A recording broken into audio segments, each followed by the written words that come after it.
part of the drama that has gone down in our life in the last year has so much to do with putting it out there to my platform, Let's Start Community, and calling in strangers. The spoiler alert is it is an epic fail on all accounts. Welcome to season 9. This is going to be an intimate view into my life. This year was Been a doozy. This pregnancy has been such a catalyst for change, growth, and decimation. There were days where Jonny would feed the kids and then come into the room and all of us would sit on the bed while I would eat laying on my side. I couldn't even bear to sit up. So dramatic.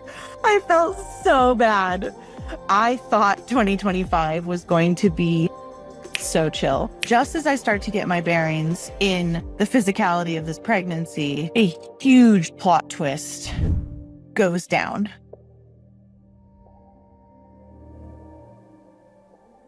Hi, everyone. Welcome to season 9. I'm so happy to be here with all of you, opening up another season of the Freebirth Society podcast. I am recording this at the very, very end of my pregnancy as our family prepares to welcome our third child into our arms. I recorded a lot of this season's episodes in this past month, so I just need you to excuse the groaning, the complaining, the burping, the weird breathing, and all the fun end of pregnancy stuff. But on the bright side, I can assure you that we have some really inspiring stories for you this season, and the combos just keep getting deeper and deeper. Please keep me and my family and this sweet baby in your prayers as I am called into the birth portal. It will be any day or week now, so it's extra sweet to be here with you all, recording this on the brink of my life, epically changing and expanding yet again. 2025 wound up so far being a pretty big year for me in many surprising ways, and it's only halfway through. But what I thought was going to be a very stable, very simple year asked for considerable work and growth from me and my business and in the vision of my family. So because of this, I have decided to open this season with a bit of a two-part tell-all with my two best friends. First, my beloved husband, Jonny, doing our 40-week wrap-up that we've done with both of the other babies. And then the second episode will be with Yolanda, my creative work partner, who I have 3 programs under my company, Freebirth Society. So as always, I am showing up exactly as I am, totally imperfect, committedly interested in self-reflection and growth, and in a near constant state of humility, inspiration, and using what life brings to me and asks of me to cultivate a wider capacity for joy, love, forgiveness, and connection. I've grown a lot these past 2 seasons of the year and truly stand in awe of my life and what is around and before me as I have the privilege to be welcoming a third child into the world with my beloved as I move towards my 40th birthday at the end of the year, as the fruits of my enormous effort with FBS continue to grow and provide, as I watch my children thrive in such health and happiness, and as I find myself surrounded with such high caliber, brilliant, wise, supportive people holding my family and me as a woman. And I know this to be true. When you are committed to turning your shit, your compost, into rich soil that becomes the lessons, the fertilizer of your life, the only way is up. So in these next 2 episodes, you will hear of my heartache, my challenges. You will hear me speak candidly of my failures, to which there are many. And I trust that you will hear some alchemized lessons that hopefully can be applied to your life as well. You know, I don't share a lot about my personal life on this podcast. The intention was always to highlight the stories and voices of other women. And it's been quite a ride learning how to stand in the public arena, people attempting to cancel me, lie about me, discredit me, my work taken out of context, my character constantly called into question and torn apart and criticized. And while I do totally accept that this is what happens when you put yourself out there, yeah, we share a lot in these next 2 episodes about the growth and work that it has asked of me and us. So we share a lot, obviously not everything, that's not possible, but as I reflected on doing this 40-week pregnancy wrap-up like we have for the last 2 pregnancies, I decided it was important to speak on this show about my failures, about how wrong I did so many things in business and friendship since the rapid growth and success of Freebirth Society. Partially because I don't hear a lot of ownership out there of failure and the fruits that come with it if you're willing to compost it. So I'm proud, I'm relieved and happy to share that my business is stronger and more stable than ever, as is my marriage and the close relationships of my life. And I feel real appreciation for the fire walk that was asked of me this year to arrive to where I now am. And then in the second episode, Yo and I will share a bit about our MMI rebrand and celebrate enrollment once again being open a year later. We've done many great things together over the last 8 years, but nothing as truly powerful as our 10-month mentorship container, the Matrabirth Mentor Institute.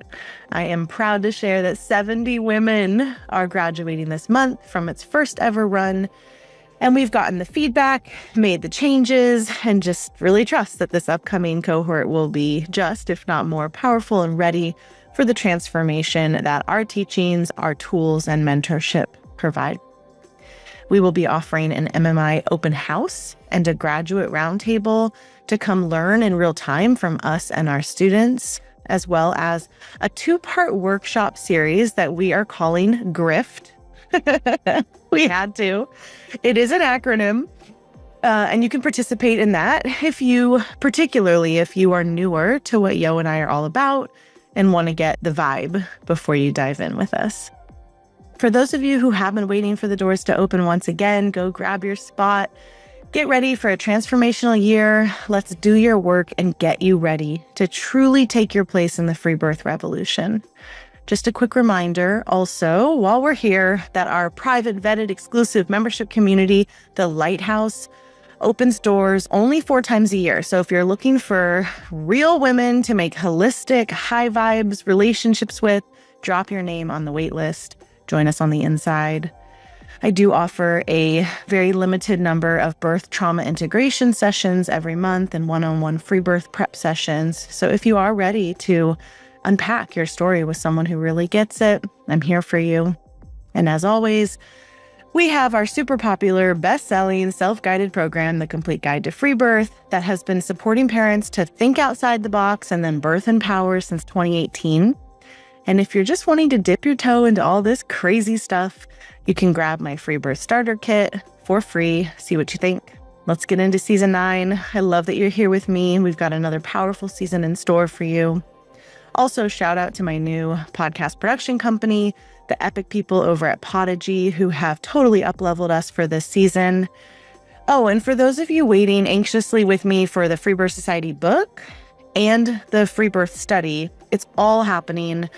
Yeah, it's underway, and the best way to keep in the loop with me is just join my newsletter and, of course, keep tuning in here.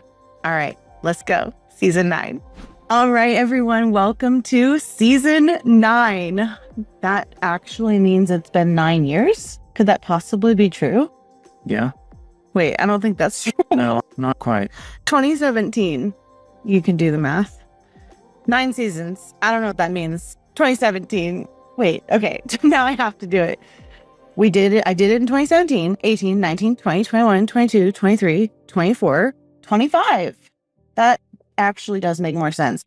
I'm at the end of my pregnancy. You're going to give me a big pass today because I am still working. I'm still attempting to think. I am contracting strongly, which you will hear, I'm sure, during this episode. And I just couldn't think of a better way to kick off this season and have our season premiere be with my beloved third-time guest, as he likes to remind me, my husband and soulmate, Jonny. Welcome. Thank you. Honored to be here. The only male ever allowed 3 times. 3 times. Yeah. There may be a fourth. Yeah. So we'll put in the show notes the first 2 episodes. I guess third time makes it a tradition. And so with my first pregnancy, we had just landed in Hawaii where I birthed our daughter, and we thought it would be fun to do a 40-week wrap up, we called it. And so it was essentially a review of the year and what motivated my reasons for making the choices that I did and how it was for him as the support. And anyway, we just kind of shared about my pregnancy. And then we did it again with our sons. So you can go back on previous seasons and listen to those if you're interested. So we had to do it a third time. Now, I will say out the gates, this year was Been a doozy. And has brought, this pregnancy has been such a catalyst for change and growth and decimation. If you read my newsletters, you've probably seen me talk about embodying the phoenix, and that archetype, that spirit has been with me a lot in this pregnancy. The idea of just burning it down, letting all that does not serve me and my family and my marriage just burn down and rise from the ashes. And so that is really what this episode's going to be about. It's not just going to be about the physicality of this pregnancy. Of course, it was a wild pregnancy again. That's all I've ever done. In some ways, I don't have a lot to say about the pregnancy or preparation for birth as a third-time mother. It's kind of boring. There just isn't much to say topically, as maybe I thought there was in my first. People have been asking me how I'm preparing, and Our life is the prep. right. And the Yeah. first 2 are the prep. In the first 2. Yeah. And I mean, I guess there is some stuff to say about my prayer of what I hope to achieve, the wrong word, but maybe, the level of surrender and yesness that I really pray to know that I haven't known in my first 2. Anyway, so if you're new to me and the podcast, maybe if you have the time and interest, listen to my other birth stories. Of course, they were very different from each other. My daughter's was very long, totally average, but also long, culturally long, 52 hours. And it was just a wild ride, but also in many ways, not painful, spiritually painful for sure. But not like our sons, which, oh my gosh, I mean, 4 days, that was only 6 hours, and it was just he and I and our son. And for days, I could barely speak. I was in such a state of, integration, I guess, but the kind of shell shock of truly the physicality of how painful it was. And it was great, and I did it, and don't let that scare you. You get what you get. And yeah, I'm really calling on more gentleness this time, which is an inside out job, right? As all of birth is. So I guess we might get into that a bit, but should we just start from the beginning? Yeah. The beginning of the year cycle. Well, I got pregnant in November. So end of the year. I'm going to pull some of the notes that I made up. Okay, so welcome to season 9. This is going to be an intimate view into my life and my year, and my marriage and my family. And then we will get back to the free birth stories after next week. Next week, I have Yolanda, my creative partner, on to do a bit of a tell-all that's going to piggyback a lot of what we bring up today. And then we'll get to the free birth stories for the rest of the season. So thank you for being here. And I know I say this every single intro and every single end of every season. It is amazing and so wild to me that this is the shape that my life and this movement has taken. And it's because you're here with me. So thank you for your interest of being here and your support. And let's go. Okay, so this is my third pregnancy, and this is the first time that I got pregnant on our first try. So to take it one step back, I weaned my son at the end of the summer last year. And then my daughter and I went to Europe and had this France European mother-daughter trip that created the 10-day weaning for Jonny, basically, to handle, which went really well. Yeah. And pretty soon after that, we conceived. A lot of women ask me how I knew that I was ready to call in another child. So I just wanted to briefly say that for me, what happens, that has happened for all three of them, is it starts to feel weird to me that the next isn't there. Like it starts to feel like something is missing in our family or in our relationship. And with our first kid, we didn't have a kid yet, so maybe that was a little different. And we planned and organized our lives really for years to create the best possible setup to become parents, which moved off the mainland for the birth, but moved out of LA. Yeah, a lot of intention and kind of playing the long game. You hear people in culture say there's no right time, which is such nonsense. You can make the time be right. And so we took a lot of responsibility for that and created a very dream scenario. Took a lot of work, took a long time, and we did it. And then I noticed, that at some point with our daughter, it just felt like we were missing our son. And so he came, and then that happened again. So I don't know. I think that's kind of interesting. I don't know that everyone would relate to that, but it just felt obvious that our third baby should be here. And so, first time calling this baby in, which I was not expecting to happen. That did not happen with our first two kids. With our daughter, I mean, it only took two cycles. And then with our son, I think it took 3 or 4. I don't quite remember. 3. Yeah. Anyway, so right away, we had gone to Texas to do the Freebirth Society podcast show. Oh, yeah, that was fun. And I think it happened there in that sick-ass hotel. Yeah, that was nice. Good hotel sex will bring babies. I think that's when it happened. And before I knew it, my cycle did not come. I decided in this pregnancy to not take a pregnancy test, which I thought was going to be interesting. And it really wasn't. It really, you just wait a couple days and then it's super obvious that you're pregnant. I took probably 9 with our son and then maybe 2 with our daughter. Anyway, so I thought it was going to be more something interesting or hard. And it really wasn't. I cycle very regularly.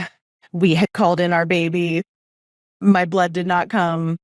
That means a pregnancy. And indeed it was. I definitely felt shock in a way that shock is very common and normal, of course, when women discover they're pregnant, but it wasn't really that positive, which I was kind of surprised by because I think I was really excited immediately out the gates with the first 2. But my life has gotten really big and complicated, and I'm the breadwinner for our family at this point in our life. And we have just created so many projects and businesses and just made it so complicated. Yeah. So that came up a lot. It also happened on the first try, which we were like, yes, we're ready. Yes, let's call it in. Oh shit, it happened on the first try. So it's on. It was a funny juxtapose between being ready and then also sort of being surprised that it had happened. And not being ready at all.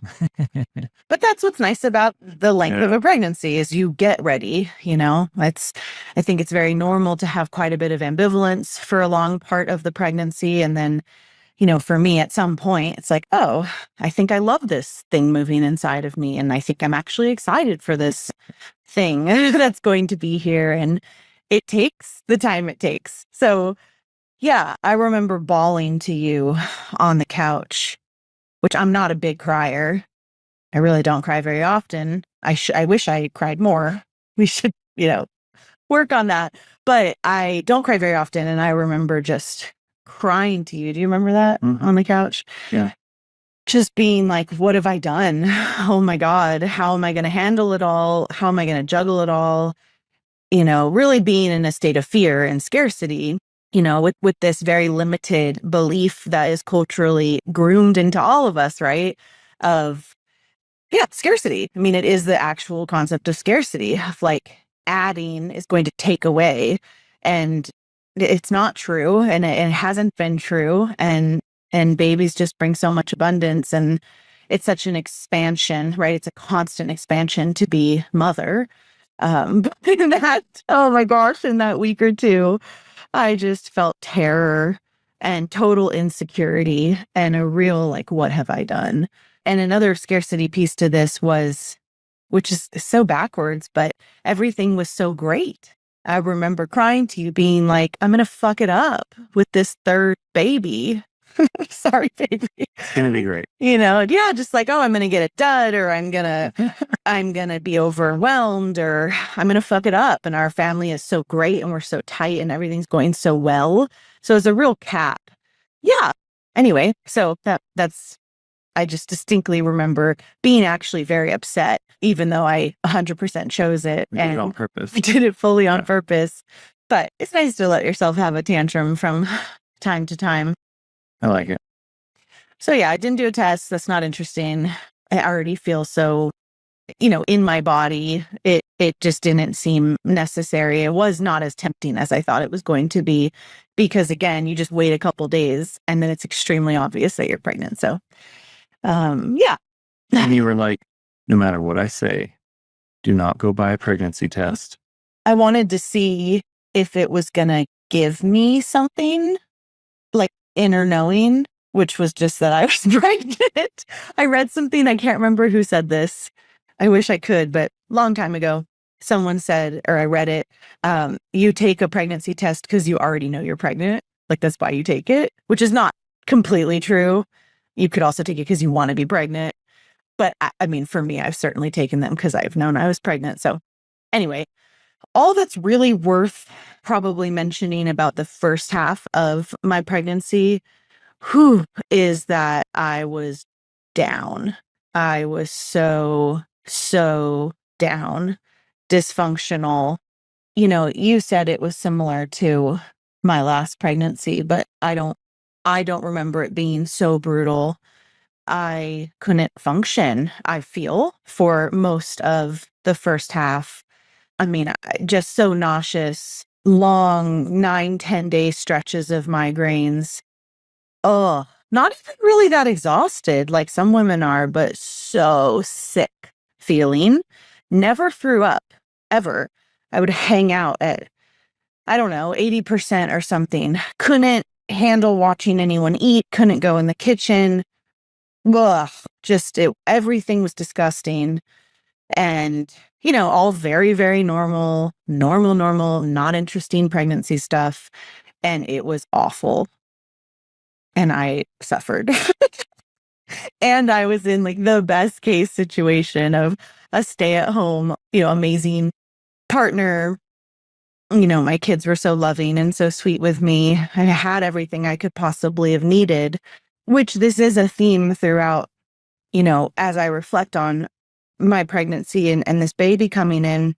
I have so much gratitude for the choices that we've made that have created a scenario where then I can have what I have now, or we can have what we have now. So obviously I run my own business, actually several businesses, and I planned the pregnancy to be in the winter because that is my most chill time, but I still have to work. I mean, I still run stuff.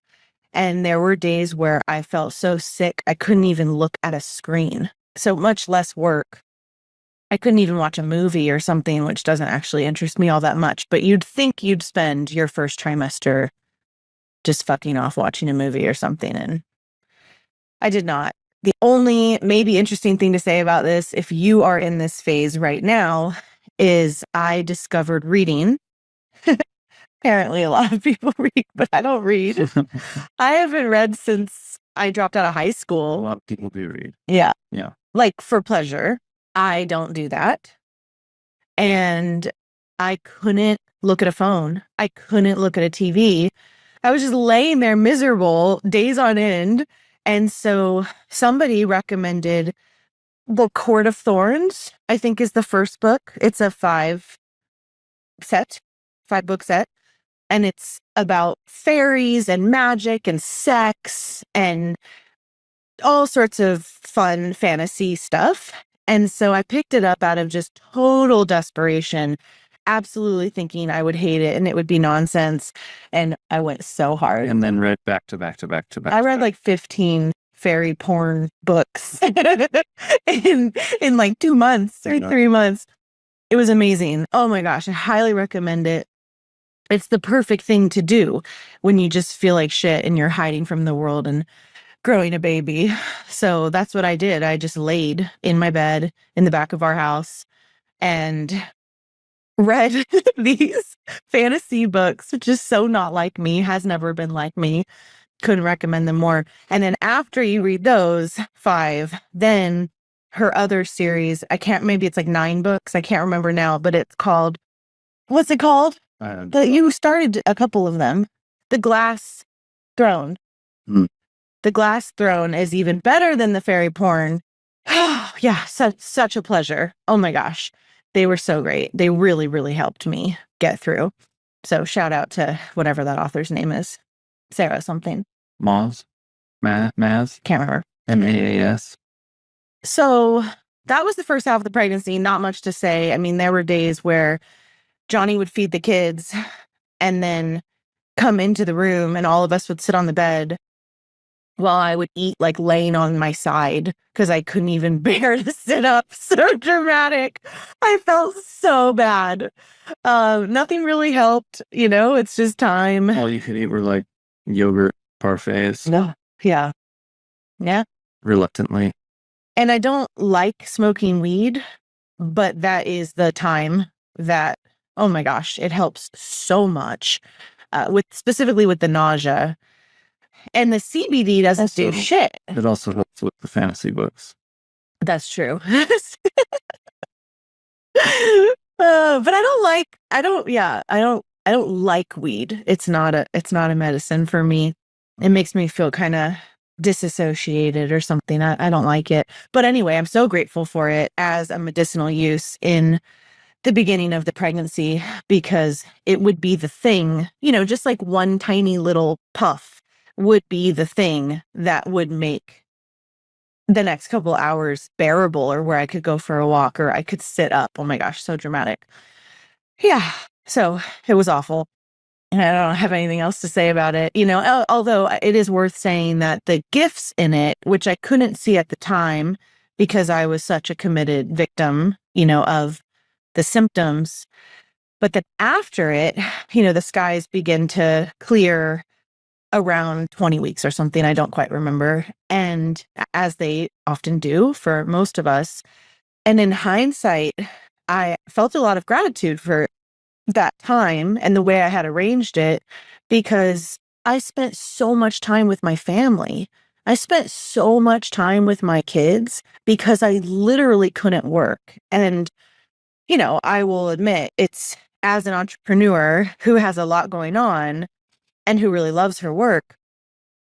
And my kids are well cared for and we have an amazing nanny. And like I said, he doesn't work outside of our home. And so it's easy for me to get into work mode where I'm not spending as much time with them as, I would if I was a stay-at-home mom. Okay, duh, I work full time. But because I literally couldn't, that was cool and just felt so good how much time we spent together and felt so much gratitude for kind of being forced to slow down. The winter is also a really slow time of year for me usually. Yeah. It's cold, so yeah, we're inside more and cuddly. Mm-hmm. It was, a good, and I think another obvious lesson is, pregnancy forces you to slow down. You enter a different consciousness. You're in such an altered state of consciousness that really only increases into expanding your consciousness to mother the next child and to go through postpartum and on all of it. And so it is, I think, perhaps part of the spiritual context of bitch slapping you so hard in the first trimester is to have you confront all that, and who are you when you slow down and confront not being in control and the sacrifice that it is to, the total privilege too, but the sacrifice that it is to carry life and bring a soul here. So I couldn't really super connect to that during it, but once I felt a little more resourced, I did feel real gratitude for it. All right.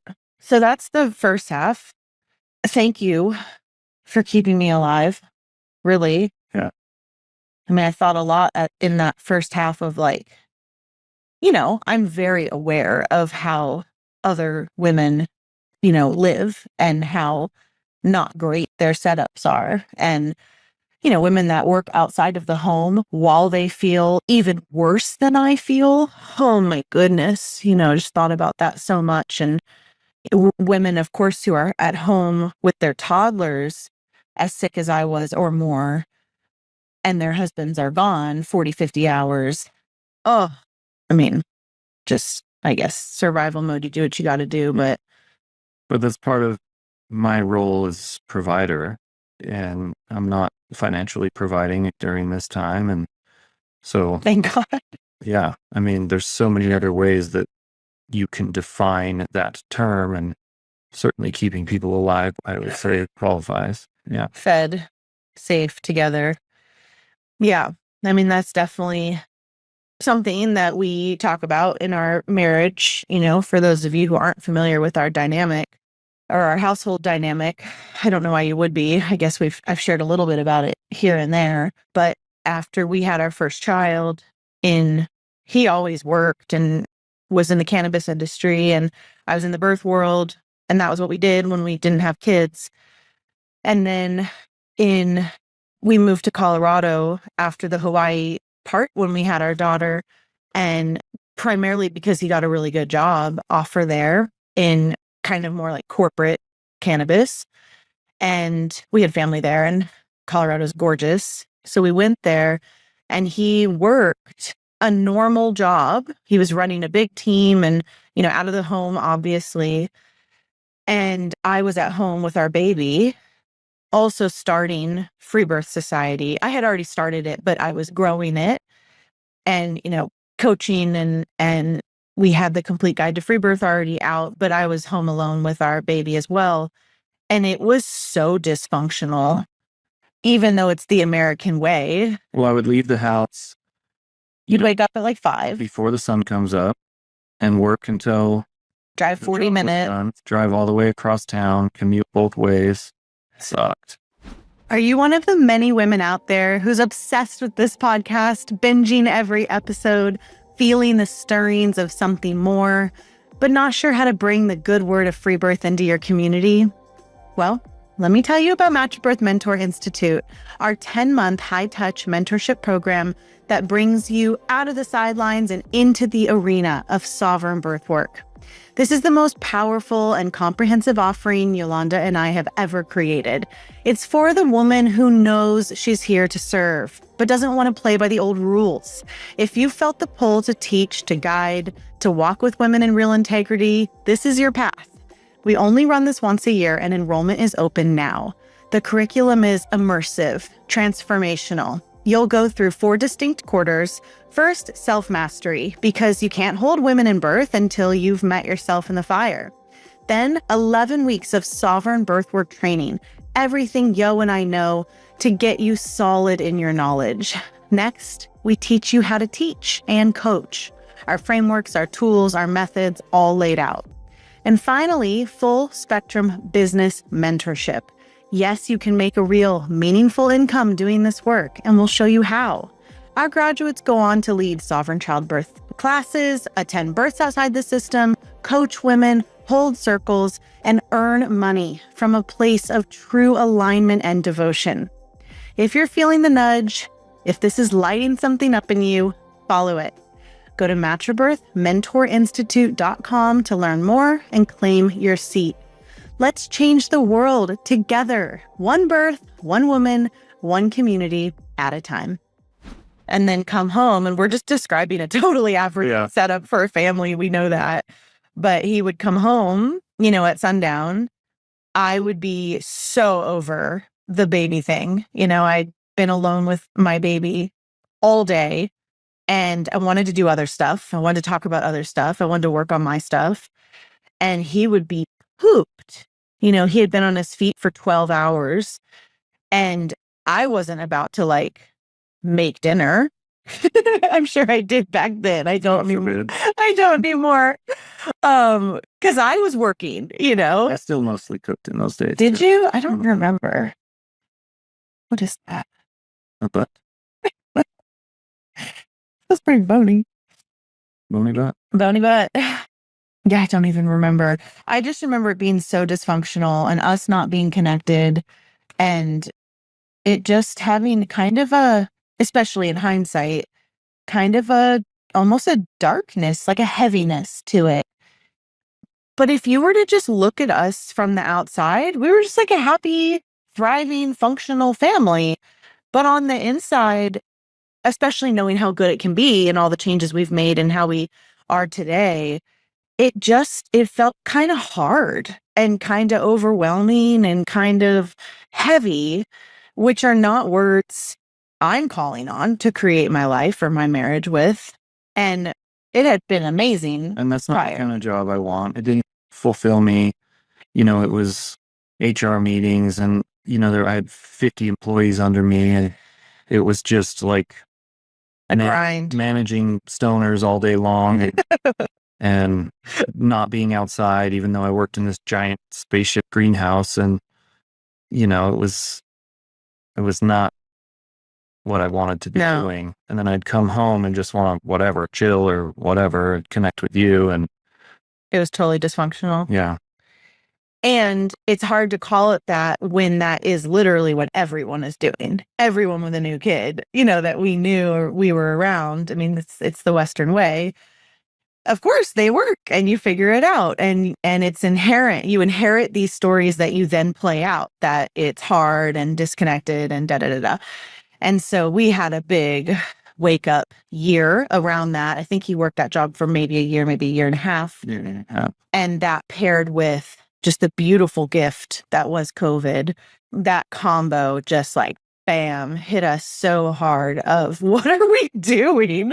This is not the trajectory of our dream life or dream location or dream ways to bring in money. And so, the really, really short version here is we had big talks about it, and we changed, and we made huge sacrifices and shifts and took huge risks, and got really, really clear that we didn't want to just be getting by or be, what was ultimately survival mode. And so what would it take to first identify our real wants, our real desires and how we want to grow a family and be a family. And then what are the moves to actually have that? And so, so that's what we did. I'm going to leave it there so we can get back to the topic at hand. But that move, that was probably the best decision of our life together. Up to that point, certainly. And it was a gamble. It was like a 6-figure job, and, it wasn't getting by week to week in survival mode financially. No. But your company was new and it was just starting to grow, and we were both making money. And so me quitting my job, cut our income in half. And that was. And I wasn't making enough to hold us yet. Yeah. But we had faith, and we trusted that this could grow into what we want, and it would shift our lifestyle so much that there would be more fulfillment, more happiness, more alignment there than me being out of the house for half of the day and then asleep for a portion of what was left. The bottom line was and continues to be, we want our family to be together. Our kids are young for such a blink of a time, as are yours, and we want to be together. And maybe if we didn't have kids, doing our own things like how we did in LA and stuff, that was totally fine. And we had a lot of togetherness beyond our jobs. But while the kids are young and just, we want to be together, we want two parents in the home. And the phrase I've always thought is intact. And it did not feel intact to have one of the parents outside the home for 40 plus hours. It wasn't healthy for us, for our marriage, or for our relationship, with our child. And now that we've done the other way and kept our family together for the last 6+ years, oh my God, it just gets better and better and better. And we're all on one flow. Like everyone has their own individual flow too. He does different stuff in a day than I do, obviously, as do our kids. But we feel like one real moving organism that has created the freedom and flexibility to change and shift as needed, right? Whereas when you have a hard set of hours outside the home, you are not likely to be able to be flexible. Anyway, this is probably very obvious. So yeah, that was a big turning point in our life and in our family. And he stopped bringing income in on purpose to support the household and me so that I could grow FBS. And thank God he did, because And it worked. It was a major one, but it was part of a theme by which we try to live, of shifting when necessary, reassessing when necessary, getting rid of what doesn't serve us, moving forward in a different way, even if it seems hard or crazy, probably especially then.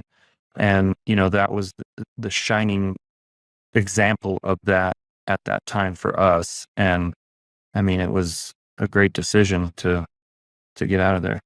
It's edgy. It's edgy. Like I said, we inherit these stories, and I've always been interested in questioning those stories and trying to be conscious and intentional about what stories I want to carry on. And so when I was catching myself playing out the, it's hard or overwhelming or any of that, and that's just par for the course, I was like, no, no, no, no, no, no. There's like, our family is joyful. Our family is happy and choosing this, and we love being alive, and we love being in nature, and we love being together.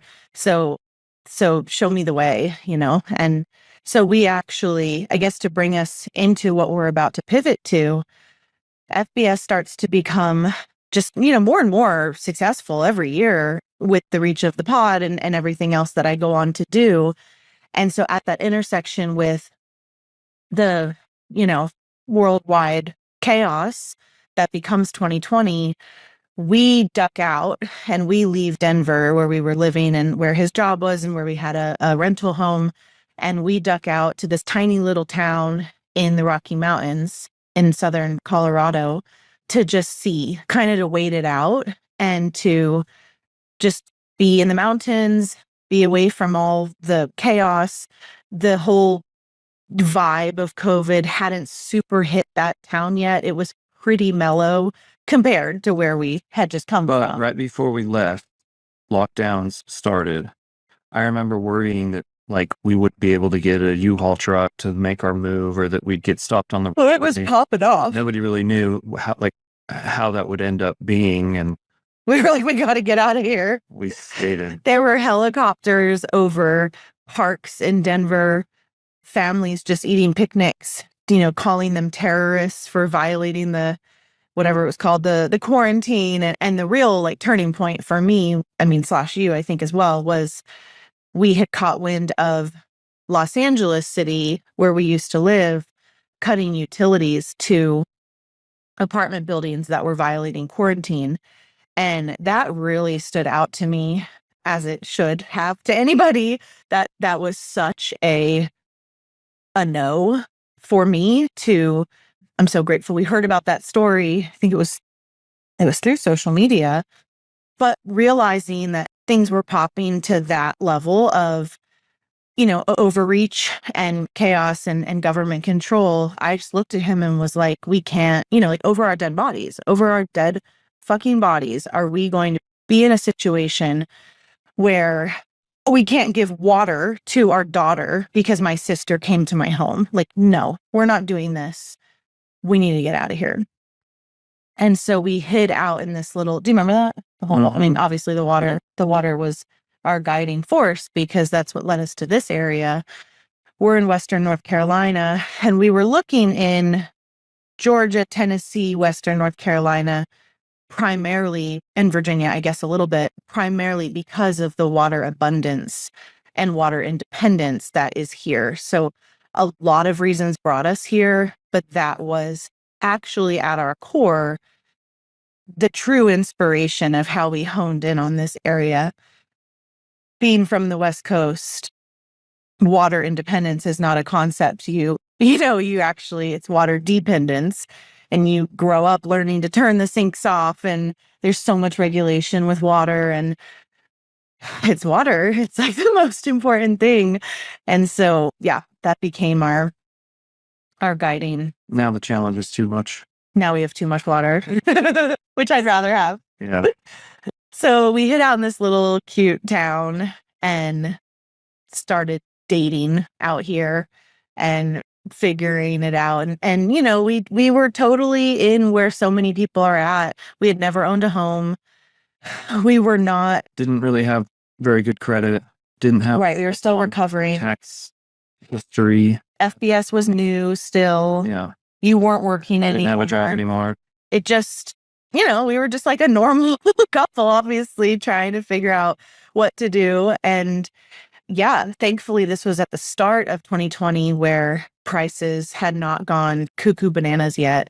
And so I'm just going to shortcut this and say our realtor winds up finding the place that we then go on to live for 5 years. And it's very, very rural. If you've been to the festival, you've been here. It's very, very rural.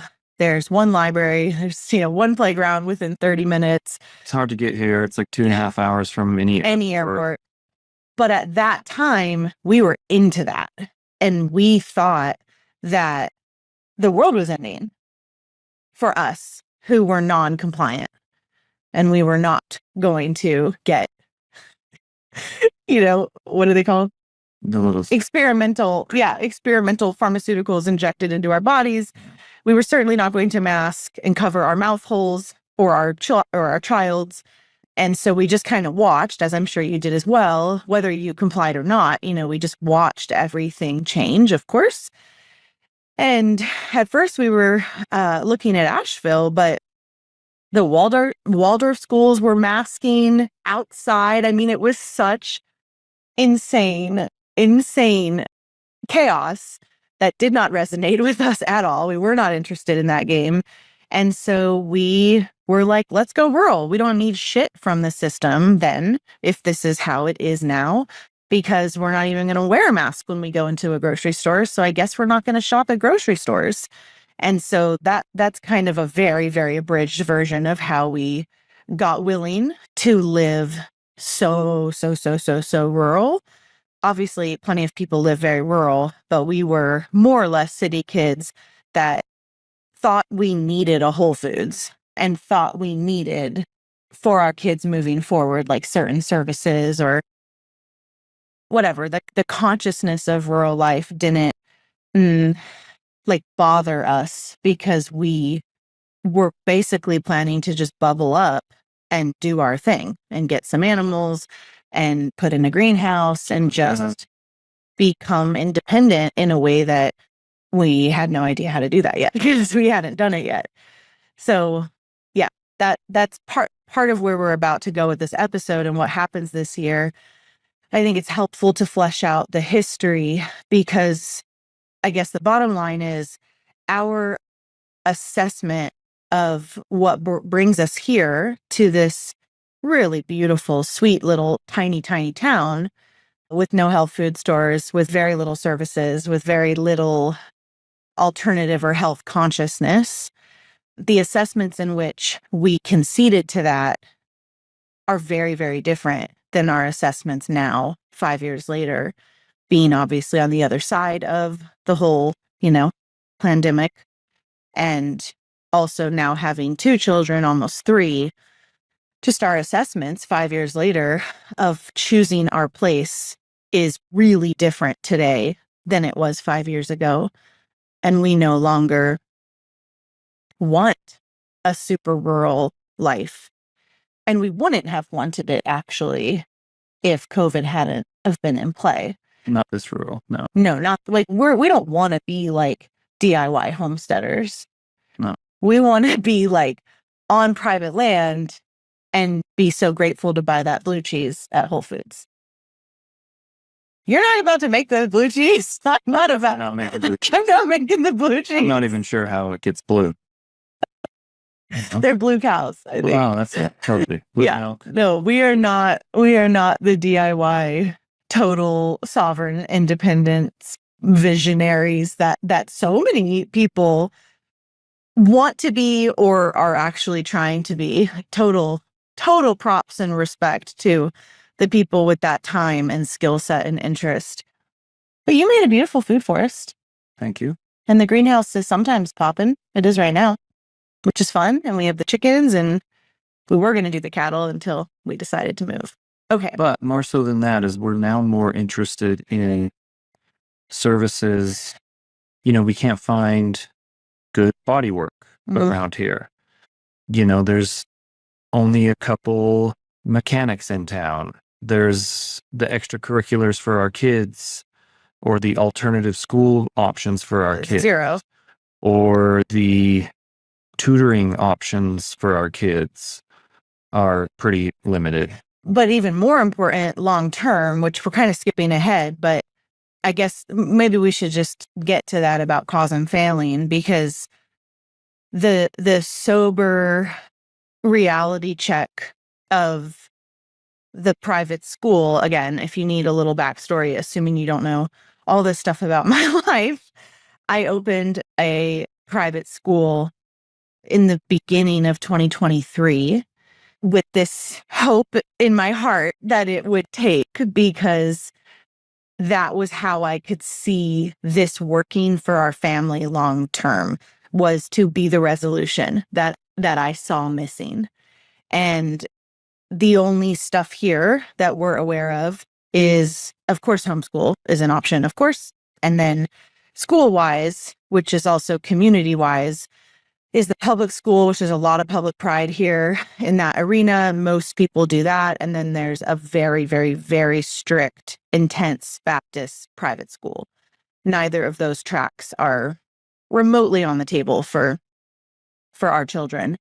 And so this beautiful property came up for sale right after I birthed our son, and it just seemed perfect. And so, for better or worse, I jumped and you supported me, and we went hard on converting this little brick house on 17 acres into this kind of Waldorf magical school. Poured every dollar that came in to it. Did a full-on reno project, mold remediation, like land cleanup. It was enormous effort. And plus all the red tape with county and state for getting licensure for having kids between X age and above, and because it was a fully legal, compliant, and finally got that approval. Yeah, he really handled the bureaucracy on all of those levels, thank God. It's not for the faint of heart, although it's quite doable. So you too may want to start a school. It was really hard and expensive. And I made so many mistakes. I mean, in hindsight, even the fact that I didn't test the community for real committed interest was so stupid. And one of my blind spots in my enthusiasm is I'll just be like, well, if I want it, of course there will be other people that... Only 50 kids will go year one. In a tiny, tiny little town. Yeah, so that was my own enthusiasm blind spotted me for sure. And just, immaturity. I mean, I had never tried anything like this. And there's also a social component to this where families at that point were moving, families we didn't know. We only actually had pre-known one of them. And families had moved here to be a part of the magic that we were creating. And around that point, when the school launched, a lot of them fell off. And there was a very dramatic, painful, I don't even know what to call it. A reshuffling. Reshuffling, yeah. And incompatibilities were revealed and families went different ways. And So that was a piece to this too, of I thought I had at least 10 families like at my back supporting this vision, and I didn't. And so then I was like, okay, I'm just going to rely on the community at large, like the rest of the world out there. And yeah, I couldn't do it. I couldn't get the interest being a paid private school in a very, very, very religious area. And to pay, Didn't work. to pay the teacher a living wage, Right. the tuition had to be such that it priced out a lot of people. Yeah. And, if you live in a small town, you know that everywhere is a half-hour drive or more. And so to be expensive relative to what else is available, and also have to drive a couple times a day, maybe 30, 45 minutes to get there. I mean, that those are roadblocks that exist in a town like this. And I also think that in 5 years' time, if we had had the bandwidth and money to keep going, because we got approved for the voucher program of North Carolina, which means parents could send their kids for free on reimbursement, and also just proving ourselves, over time. And we could also do daycare age kids. Yeah. It was part of the I think license. there was a way it could have or would have eventually worked, but I was hemorrhaging money to keep it afloat. And, by the time August of 2024, it was just is that true? Or am I off a year? No, it was last year. Yeah, it was 2024. Yeah. So by August time arrived, we made the really hard, crushing, sad decision, but ultimately absolutely the right, smart business decision, financial decision to close it and let it go and call it a fail, call it what it was. Like I said, I didn't assess for interest and commitment. And then the other piece I didn't do was prepare for the first couple of years not to make money, which of course, like, I'm a businesswoman. I've been running businesses since I was a teenager. I know these things. And I just totally got in my own way about just being so excited. Heart project. It was a heart project. Head project. Totally. And I wanted it for our family. Yeah. I wanted it for our children. And that's really what was guiding it. And so, yeah, in August, we call it. We're very sad.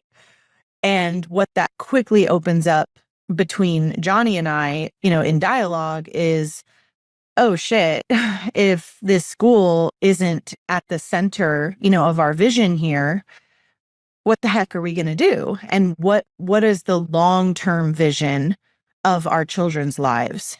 And we hadn't really had that discussion yet because we had a really young child. We had a 2-year-old when we moved here. And then by that point, we had a baby and a young child in our home. So we just hadn't asked questions like, what is her dating pool going to be like here? What are their job opportunities going to be like here? What are their mentors? What friends are they going to come of age with, and how are they parenting?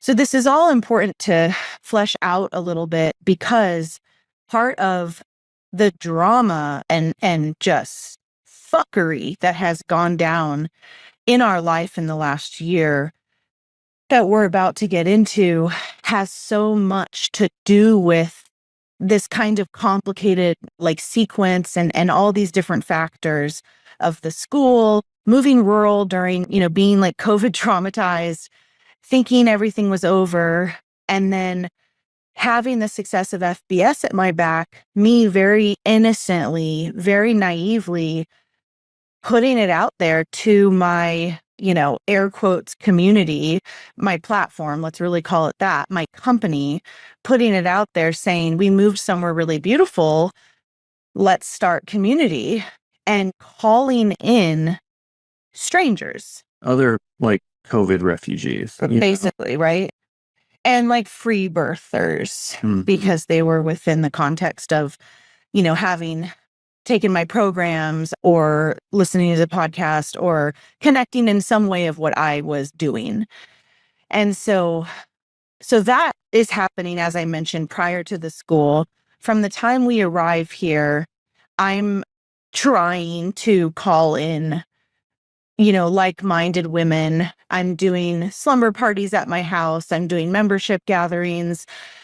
I'm trying to get people to see who resonates and wants to come be in community with us, realizing, on some level that the only way this is going to work in this super rural place with no perceivable, holistic consciousness is if we import, essentially.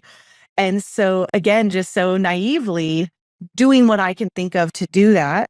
And that also inspires the festival, wanting the membership women to all meet. And so just starting to call women here and being open to what may take shape. Yeah. So the really, really abridged version of this is it does not go well. The spoiler alert is it is an epic. Didn't go that well. Epic fail on all accounts. I mean, yeah, most accounts. We've had a great 5 years. Oh my gosh. I actually wouldn't change it at all, especially now having integrated the lessons of many lessons were learned. Oh yeah. Mistakes were made. Oh my God. So many fails. We had joked about calling this episode our community fail episode because I'm not afraid to admit it. I mean, that is exactly what it was. The school was also a fail, and that's okay. That doesn't have to be, I think people get really weird when you use the word fail. I'll say that to other women and people will be like, no, it wasn't a fail. It's no, it's fine. It for sure was. Yeah. It doesn't mean that it wasn't worth it. It was worth it. You take big swings, you miss sometimes. Seriously. And, you've probably heard me say this on the podcast, something I think a lot, say a lot, and truly am committed to is I make a lot of mistakes, but I don't make the same mistake twice. And that's pretty true. I am out there. The yurts.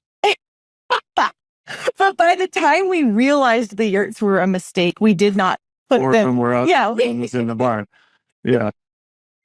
Oh yeah. Yurts are great, kind of. We have one for sale. Oh yeah, they're great. They're great. Buy our yurt that I bought just to help a friend out. A yurt we never needed.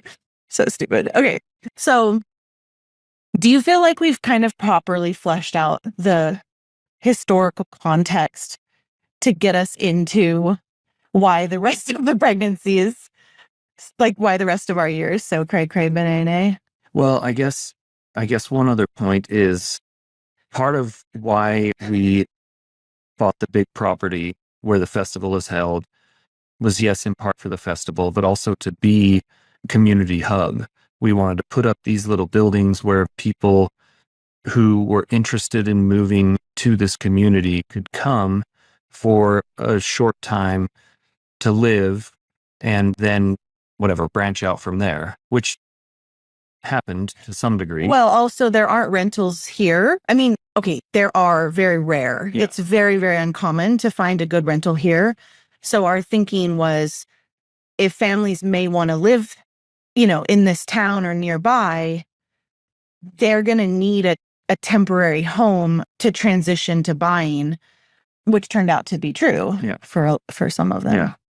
But I guess the point I was trying to make was without that vision of community hub, what are we doing with this property? What are we 55 acres. Yeah. What do we need all of this land for? What do we need all of these yurts for? It doesn't match what our future shift is calling to us to do. So, well, before we get into, I think where that assessment comes in, I think we can jump from in August when we closed the school, we realize that this area is not really a fit for our family anymore. And so that's almost a year ago. And that felt very edgy for us to even quietly say to each other, because we believed that this was our forever home. We thought we knew where we were going to be buried next door on Moon Spring. I mean, and this is like our 11th place together in our we've moved a lot. 12 years. So by the time we bought this place, we had been together for whatever 9 years, and we'd had 10 places together. And so we had moved a lot. And so when we got here, we were like, oh, okay, longest place we've ever lived. Let's put down roots. I'm never moving again. We drove a truck across the country. I don't want to do anything like that. Actually, with the RV. Yeah. Yeah. And so, again, I hope we're articulating this well, but like we moved here rural with a 2-year-old, not thinking about stuff that now with a 7-year-old we're thinking about.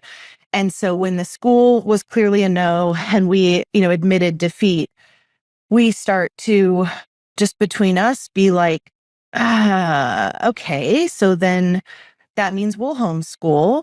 Okay, we can do that. That's fine. What does that look like? Okay, so beyond education, which neither of us are particularly concerned about at this point, what does their life look like as they get older and desire to be more in the world, the community? Like I said, I mean, teenage years, dating pool, coming of age, learning about their bodies with the other kids, all the stuff that we had never even thought about when we had 1 2-year-old, job opportunities. So we started kind of playing around with the homeschool communities, and again, very, very, very, very religious, very kind people, but not finding a lot of like deep resonance. And so feeling just kind of stumped on that in August and being like, all of a sudden, everything feels different. And it doesn't feel, the other thing worth mentioning that's going to sound, incredibly privileged, which it is we're not stuck here. We chose to be here, and I make good money, and we could choose to be anywhere. I mean, I would say that that's true for a lot of people, but that's really what came up for us is we were like, okay, so is the same assessment still hitting, and do we still choose it? And like we told you the story of moving out of Denver, we've been pretty good at just being like, does this still match for the trajectory we now desire and that we now dream of? And we knew last summer that it didn't match. Right. But however, we had at that time, so I had said some families have fallen off by that point, but there were still 2 families that had moved here to this area to be near us and be in friendship with us who were still here. And so the truth is, we felt a lot of obligation about that. And we took that really seriously. And when we shared with these 2 families that we were considering moving, it didn't go very well. And actually, one couple got very upset. And, well, they both did in their own ways. It didn't go well. So we went home from telling the second couple and both of us feeling really badly and being like, well, where is our responsibility in all of this? And on the one hand, because they moved here to be near us. Obviously. Yeah, of course. And we called that in, like we said, come be here. We're here for good. We're building community, right? So we took that really seriously and felt really bad about it. And so when we came home that night, I remember laying in bed talking with you about it when the kids were asleep and just being like, well, let's just double down. I had a crazy idea. Yeah, we'll get there. So I think that's an interesting layer to this because, within the context of the tools, if you're familiar with the drama triangle, like, of course, it was total heroing. It was totally us taking more than our responsibility. We did feel more than our appropriate share of responsibility to be with these families because of the premise in which they had arrived or had, built lives here. And so it just didn't feel good or fair or responsible or right to be like, peace. Yeah, we felt a commitment to them. Yes. To those families. Because they had made a commitment to us. Yeah. And they were not like, oh, go. they were like, Yeah. what the fuck? And so we were like, okay, got it. Like, you're right. And so, yeah, that was kind of the beginning of the end, I think, in many ways. And so that happened last August. And this is where we just have to mention the pool because it is funny. And we should maybe discuss some cost fallacy at some point in this, what will surely be a 7-hour episode. Yeah. So we decided instead of leaving, and that didn't feel good and in, right relationship with these families, we were going to really double down on our life here. Well, we were going to try to see if we could find what we were looking for and that we create thought it. was elsewhere, if we could find it here. And also, do the homeschool thing and involve ourselves in the community more and like, hip hip hooray, right? So one of the, kind of laughable, I mean, we're benefiting from it now, but true that. we have had this situation in our house since we bought it where the house is kind of strange. Like it shapes around what was a courtyard, and it was kind of this overgrown, almost wannabe like Oriental garden or something. It looked like shit. And we had, especially being here where it's so tropical, the deck was starting to rot. And so it got to the point last year where the part of the deck was actually genuinely rotting. And we went out one night to the hot tub to do like family hot tub time. And our daughter stepped on one area and her foot went through the rotted wood of our deck. And so that was at the end of last year. And so we were like, okay, we need to actually prioritize this. And so it kind of snowballed because, this is not interesting at all, but it snowballed because the deck wraps around the whole house and we had this ugly garden thing that blocked the view, blah, blah, blah. So we had wanted to put in a pool and an outdoor kitchen and this whole beautiful outdoor area for a long time, but it's an enormous project, both financially and just duration and logistics. It's an enormous project. And we've been burned and disappointed by basically every single contractor that we've ever used for our infrastructure in the last 5 years here. Such a learning curve. Very few repeat hires. Oh my God, it's just such a rural mess. So we decided in this heroic, let's double down and make this house be our long-term dream house and call in another baby and, keep working on our stuff and let's just bite the bullet and figure out the investment here. And anyway, in hindsight, like, of course, we're laughing at it because it was a heroic move that wasn't necessary, but it was our attempt at like justifying investing in this vision that we were actually already over. Yeah. Anyway. We weren't true to our assessment. And also part of that assessment was we don't actually have to move on this knowing today. We kind of know that this isn't where we want to be, but our kids are young. Like we don't have to figure it out today. And we have a good life here. So let's put in a pool. And we had to deal with the deck. The deck was like actually now dangerous. We didn't want to put in another deck. It was a whole thing. This is not interesting. We had to put in pavers because wood here rots because of the climate. It was just an enormous project, and it snowballed into this whole thing. I mean, if you own a home, I'm sure you know what we're talking about of how if you do this, you got to do this. And before we know it, we're putting on a pool. So that's that. I mean, that's all we need to say about the pool. It's finally done. It's completely done. It took all winter and all spring. Even though it was only meant to take, 5 minutes. So. Okay. So. Beautiful. If you're still with us, yes, it is beautiful. And I'm so grateful for it. And again, so many lessons. It's fine. Yeah. It's fine. Sweet pool. There's no rotting deck. Okay. So where we're going, if you're still here, is just as I'm getting my bearings in this pregnancy. And remember, up until this point, we're like recommitted to Hayesville. we got the pool project, got baby on the way. We have these two families that we love, that we're in relationship with, everything. Like, I thought 2025 was going to be so chill. I'm having such a big contraction right now.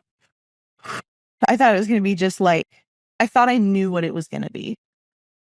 And it was going to be stable and simple. I'm not familiar with that. Oh my gosh. So that's not what wound up happening. So just as I start to get my bearings in the physicality of this pregnancy, a huge plot twist goes down in our life. And we're still not like totally sure what we're going to share and what we're not going to share. So we'll just kind of wiggle through this. But basically, we head down to Florida to go on a baby moon because I was finally feeling better. We were going to drop the kids off with, or we did drop the kids off with my parents and just go spend a couple days, together alone At the beach, which is my happy place. Yeah. And so basically, on our way there, we discover that a hate group has formed about me and my company. And at that point, it didn't have too much to do with Yolanda. I mean, she's certainly roped into it now. But basically, we catch wind of like shit's going down, and it's the internet, and so it's weird. And obviously, most of you listening have not gone through, being targeted in this way, and I don't really care to overly explain it. And while I have been targeted and gone through, smear campaigns ever since the podcast got any popularity, this one was different because it was involving people who had been close to me or it had been like, in my life. It wasn't just strangers on the internet. And very, very quickly, without anyone explaining to me what the hell was going on, I lost some employees, some members started falling out, some students withdrew from our long school, some mentors for that school fell out. Like, all of a sudden there was this like Culling, yeah, and with no explanation at all. So I'm just over here like being pregnant, running my life, doing my thing like I always do, heading down to Florida, and then this just like destabilization occurs. And so I mean, I actually still have not had anyone explain what's happened, Okay. But so this hate group forms, and then I guess more have kind of like flittered off since then. And it got some good traction in the beginning, and this is springtime.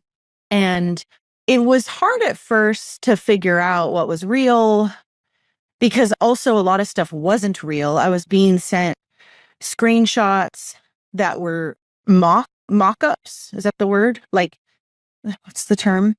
I don't know. Not mock-up. Fake. Like things that were not real, that looked real. There were, people were sending me stuff of women coming out about things about me that were total lies that never happened. Like, it was really strange. And because it was all primarily anonymous, it wasn't really easy to figure out or track, The frame in the beginning seems like people were trying to Me Too me. Like, that's kind of what it seemed. Like, there was this, let's expose her. People, anonymous people sharing their stories that were, either completely fabricated, completely delusional, or entirely one-sided. And it was, I mean, it's boring now. Like, it seemed potentially threatening. But then the more I tried to figure out what the hell was even going on, there continued to be no sustenance to any of it. And so, I was trying to figure out during the baby moon, like, have I done something wrong? Like, is there something here that I need to respond to or deal with? Or is this just another cancel culture, mob mentality smear campaign? And it took a little while to figure that out because some of the characters involved who were very actively trying to ruin my reputation, report me. I mean, it was pretty hardcore. If you don't know about it, you don't need to, and so yeah, I mean that sucked and was scary at first because there were all these talks about like court cases, and I was like, meeting with my lawyers. I have two different like teams of attorneys, and was like, well, they were like, well, what do they have? Like, what's going on? What have you done? What is the context here? And I was like, I can't find any. There's a student here that's mad she didn't get a refund. There's a member here who, thinks the podcast is why she got sepsis. Like, I don't really understand. It's all a lot of smoke and mirrors. And so, of course that sucked and was destabilizing emotionally.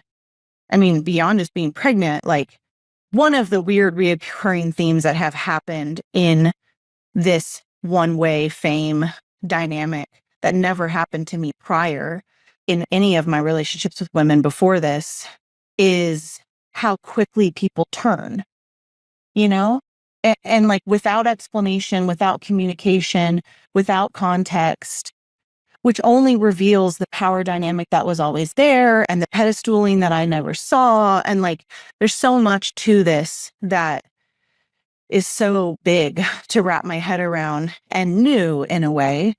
Yeah. But so that was just really bizarre and obviously hurtful and weird.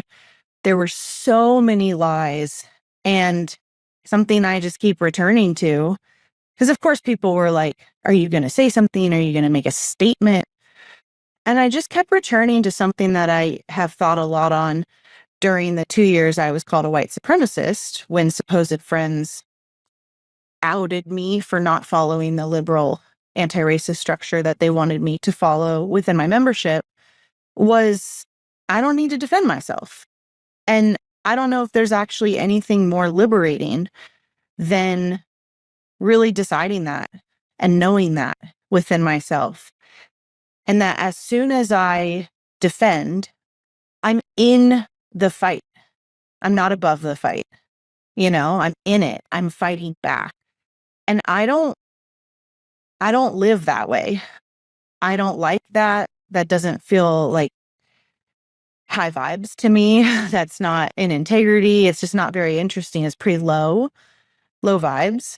Yeah. And so no one that was in my in-person lived life, whether it was ex-employees or ex-friends, were willing to be in dialogue with me.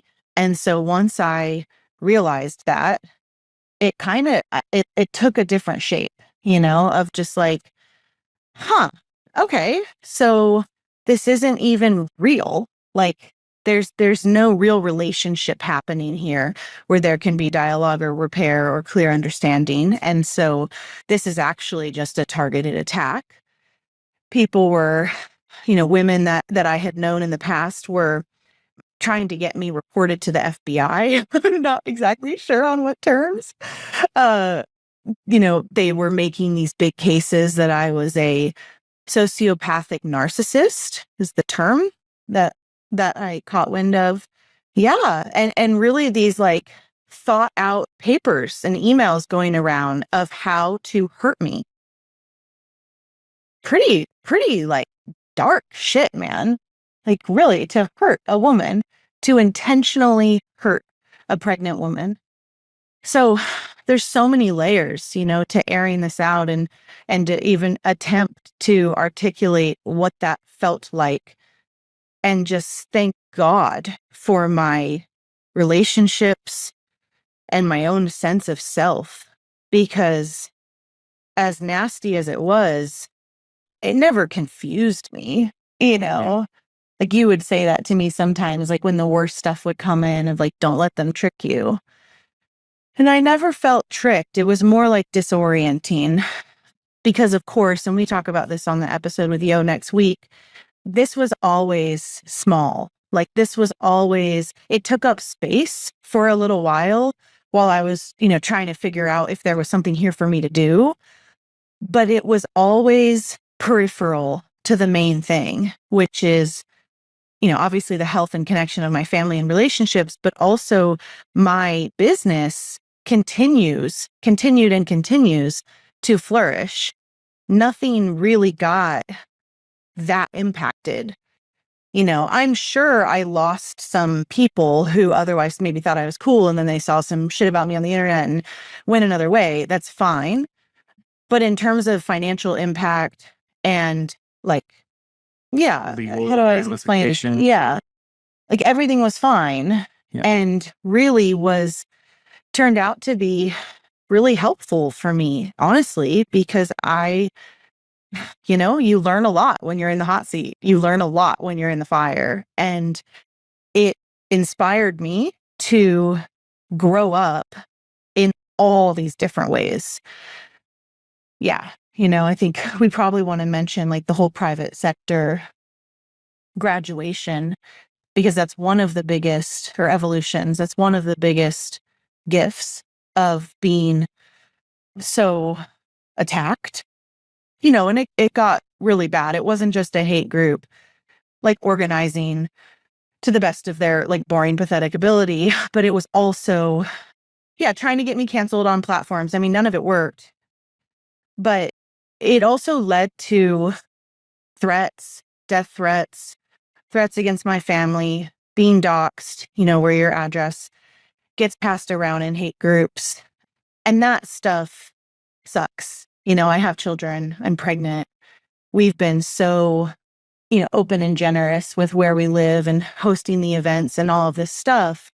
And so that was a really helpful bitch slap, awakening, that I've just had such good faith with the public, and in a really stupid way, which I will totally own, and I have co-created this level of exposure, the parts that are real, like my address is real, because I have lacked discernment. I have welcomed people to my land, to my home. I have allowed strangers to come live on my land. Like 8 times, and unvetted, that's the like, you just got to give yourself grace for the younger you. But if I were to feel embarrassment or some shame around how I've done things and how I've actually put my family in harm's way, I allowed strangers into our lives. And I realize now in hindsight, I had made up the story that if they were coming in through the membership or the festival, or like being in alignment, supposed alignment with me and what I was up to, that it would all be cool. And so then when it wasn't, and there was very dark clouds, there were very lost souls, there were very insecure, wounded people that came to be near me and near our family, entitled takers. I mean, some really like not cool stuff, has happened out of even with some of the less intense versions of that, just pure incompatibility, parenting style, communication style, hobbies, interests, maturity. There was mismatches that are, it was this with them, it was this with them and us. And, so there was no vetting, because is my point, vetting, which is on me. It was like an open door policy for a number of people. Oh my God, don't do that. You guys out there thinking you're going to start something, like, have the layers of vetting. And I think a really younger, innocent part of me who was not in her leader, but who was in the like, I want friends and we want aligned people, and you free birth, or you, I don't know what, thought COVID was a joke. Oh, we must be a fit. Want to move in? Oh my God, what a mess. So yeah, that didn't work. Duh. Fail. Major fail. The main pieces on our side were the lack of vetting. There was no time in getting to know each other. There was no dating. And so literally, you guys, families moved here. When I say here, I either mean the town itself or, into one of our rentals or something. And so the stakes were so high because we've already fleshed out. There's not much else going on here, like alternative wise. And so the stakes were really high. Families that I now see were very lost and thought we were the answer, which I can see where I was like pitching it as that. For sure. I thought I was pitching like, let's co-create community, but I can see from different lenses how I created this opportunity to just totally take from us and just totally take advantage of our generosity and all of what we had created in the hopes of calling in families, but again, with no vetting, blah, blah, blah. And so, yeah, it was a mess. This happened over the course of a couple of years. And, our home was the hub. So it was, the Emily show in a lot of ways, because she's the organizer, she's the driver, she's the assertive, she's the communicator, she's the conflict resolver. And so, the barbecues were at our place.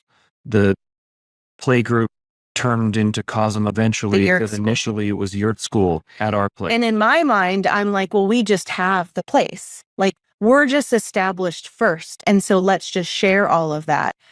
I know that people have spun it as I'm the, I guess narcissist is the word they mostly use, as like, and I can see how it gets spun that way. But what is actually true is that we were just established. I am incredibly generous by nature. It's just, for better or worse, how I am. Like, what's mine is yours. And how I saw it was, I can see now it was a giant hero, move. But I figured, we have the yurts. I have the passion. I have the business skill. Like, I'll just set up the scene. And then my assumption, stupidly, was that the families that would come, it would be like, what can I give? How can I serve not me, but the central, organism of community that we were building? And that isn't what happened at all. And actually, that almost never felt like what was happening. It was mostly, what can I get? And as that got revealed, again, the stakes were so high for everybody. I didn't know what to do. I can admit now to myself that in hindsight, I would have never gotten as close with the families that showed up if we had been in a different situation. If we had been in a normal city or a normal dynamic where you can grow apart. Yeah, like you can have natural boundaries. I would have never gotten as close or let in or employed or spent as much time with or shared as much. But there was just something about the high stakes intensity and the heroing and wanting it to work. I remember seeing red flags in different couples and, bringing them up to you and being like, oh, like, that's not great. And then just being like, well, they're who we got. We should hire them. They're who we got. We should move them into yurts. I will admit to another piece I still get confused about within my own psyche is where the line is of just radically accepting someone and knowing when it's not a fit. And I don't know if I can articulate that as well as I want to, but I've seen myself do that in friendships over the years of what now in hindsight I can be like, no, that wasn't a match. That was not a compatible. That was not, equal. I know in those times I'll be like, just accept where they're at. And we're all at different places and we're all at different spaces. And it's just shot me in the foot so many times. But there were too many intertwined power dynamics that I was completely ignorant to. Yeah. Because it was our place. It was her my school. Organizing the school. We employed a bunch of them in one way or another. Either she did or I did. And that creates Which I'm thinking we're just being dynamics. helpful. Totally. It's like, you need a car? Okay, here, use ours. Have ours. You need a golf cart for the foreseeable future? Use ours. You need to park your bus on our land for an infinite amount of time for free? Sure, Why not?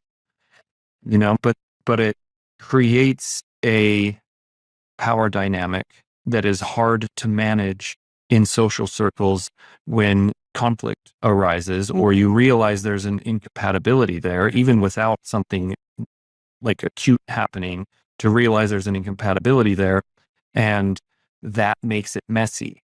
And then falling away from the group. Well, now you're over there. Everyone else is over here still going to yurt school. So now you feel super isolated. And who's to blame? Emily, for sure. Which I can only assume is where the cult leader. But I don't know why Yo gets called a cult leader. I'm still, I'd love for someone to. I don't get the cult leader thing. I can see how it doesn't actually make sense, because we rented, like, our generosity does not a cult make. But I do understand. I think what they're trying to point at is maybe like the lens of unchecked power, like unchecked. I mean, it's not unchecked because I am checked and like I have plenty of checks, but the perception. And you can just go over there. Exactly. Why don't you just go over there? Go over there. Go over there. Which is what they did eventually. Yeah, but then they were like ostracized. It's so dramatic. Because they decided they didn't like you. Right. And showed themselves out. The lack of maturity plays a huge part here, because again, like, this is so naive, but my assumption was always good faith. And the blind spot for me is I'm like, if I'm down for the conversation and I'm down for the hard talks, surely that will be reciprocated. And so I felt genuine surprise and shock when it wasn't by different, women or families. It's like, but we're all here. Like, we have to have these hard talks or find the solution between us. But you were the only one willing to have those talks. So if conflict arose between son A and son B of two separate families, because they'd talk shit to me, wouldn't stop hitting B at your school, well, mom B isn't going to address it with mom A, and so Emily goes and addresses it, and now she's the big bad wolf. Yeah. Again, it's another power dynamic that creates a lot of pressure within a social circle that never would have formed organically. Mm-hmm. And these families would not have found themselves together organically without coming to the hub first. So doomed to fail, I now see in hindsight, for so many reasons. And I really don't mean to. And that was like our mistake. Exactly. That was our created mistake. Yes. It was a fabricated community that was unable to stand on its own. Yeah. Well, it was never a community. A community is earned, right? A sisterhood is earned and practiced. It never got there. People moved here, but that doesn't make it a community. That can only happen. Awkwardly tried to make it work for however various lengths of time, depending on who. So basically, to go back to the pregnancy and the timeline here, this hate group pops off. It has now devolved, of course, but there was a height to it and an energy to it, and it was coming at me from every angle. And realizing that some of the women who had been here, who had been in my home, who had been, had held my newborn baby, who had worked for my company, who we had been in what I thought was, good relations, that really added a helpful layer of self-reflection that we needed to do about knowing our time here was complete. Mm-hmm.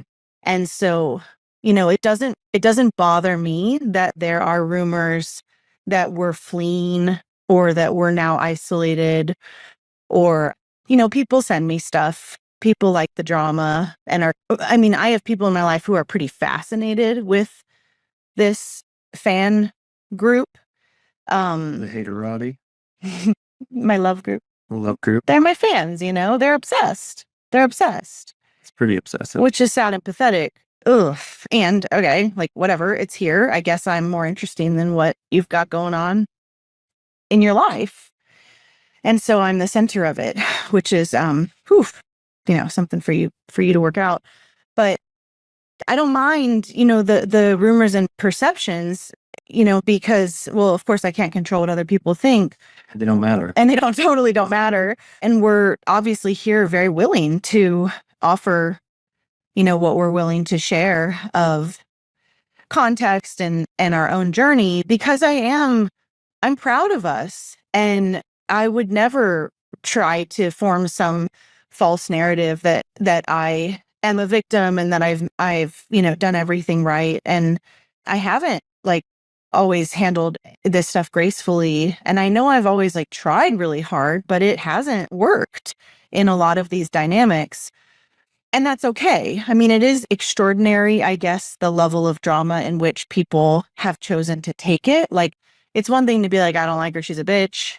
It's another to be like, she's a sociopathic narcissist who should be in jail. I mean, I saw screenshots of women fantasizing about trying to get me in jail by the time I gave birth so that I would have to give birth behind bars. What the fuck is wrong with these people? That is whack, right? Because you were a bitch?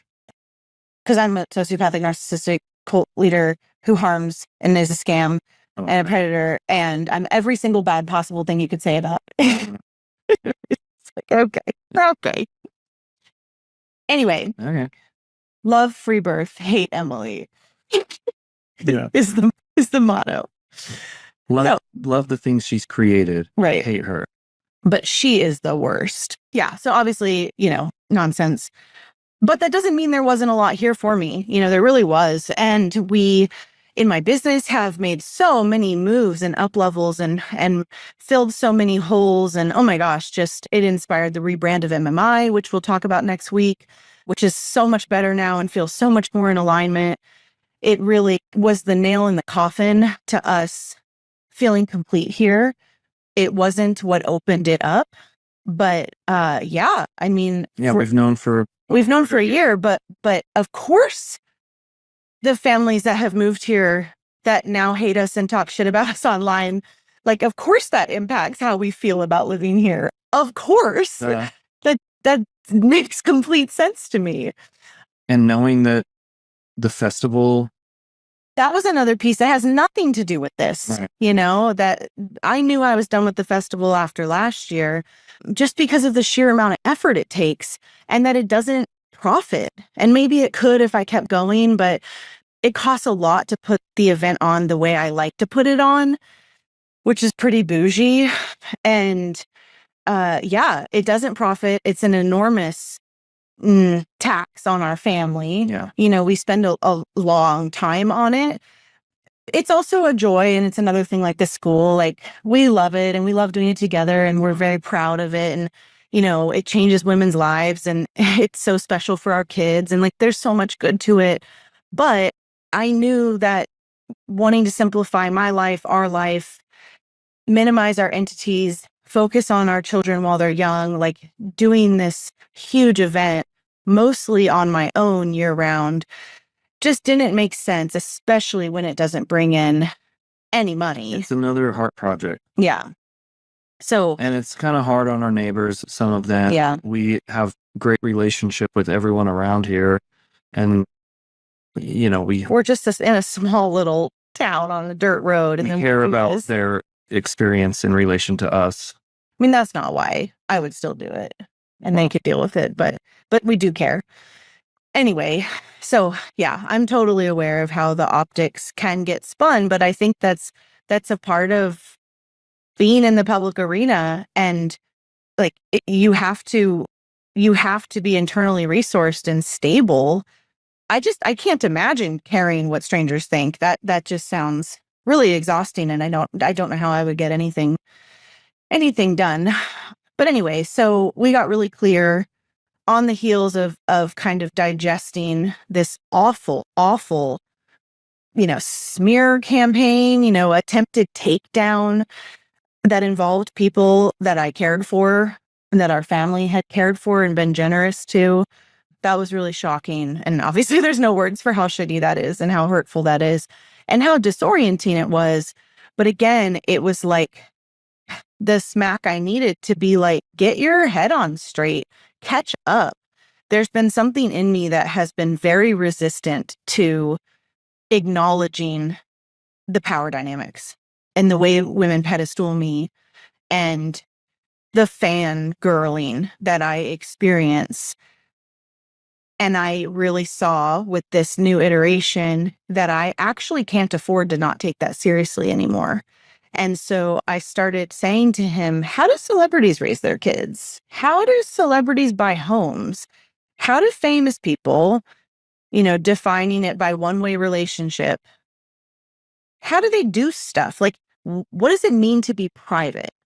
And that was something we wanted to mention on this episode because this is just such an exciting, like, next level of life's video game for us. And we're not, like, kind of by the very premise of privacy, we're not going to be sharing all of it. But by going through what we went through, realizing that I had way overexposed our family and that I had been an open book on this assumption of good faith, which I was consistently not receiving, finally having this, just like, okay, wow, I gotta change this. So I started over the summer playing with this idea of what does it mean to have my work be public, but I am private. And that isn't something I've ever thought about before. By nature, I'm a pretty open book, pretty just down to share and put myself out there. And it has really, really bit me in the ass. And to the degree that I have received threats about my children with my address on it. Like, I can't afford that. And so I will admit that is a part of our moving. It is to create privacy in our life. I can't afford that. And the shitty trolls anonymously doing this don't have to deal with that kind of stuff, but because I've put myself out there and spent coming into 9 years giving you my free time because of this passion and because of what I see what it can do, the downside, or it's still an upside because I'm learning and I'm spiritually evolving, but the downside is I need to learn to become private. Yeah.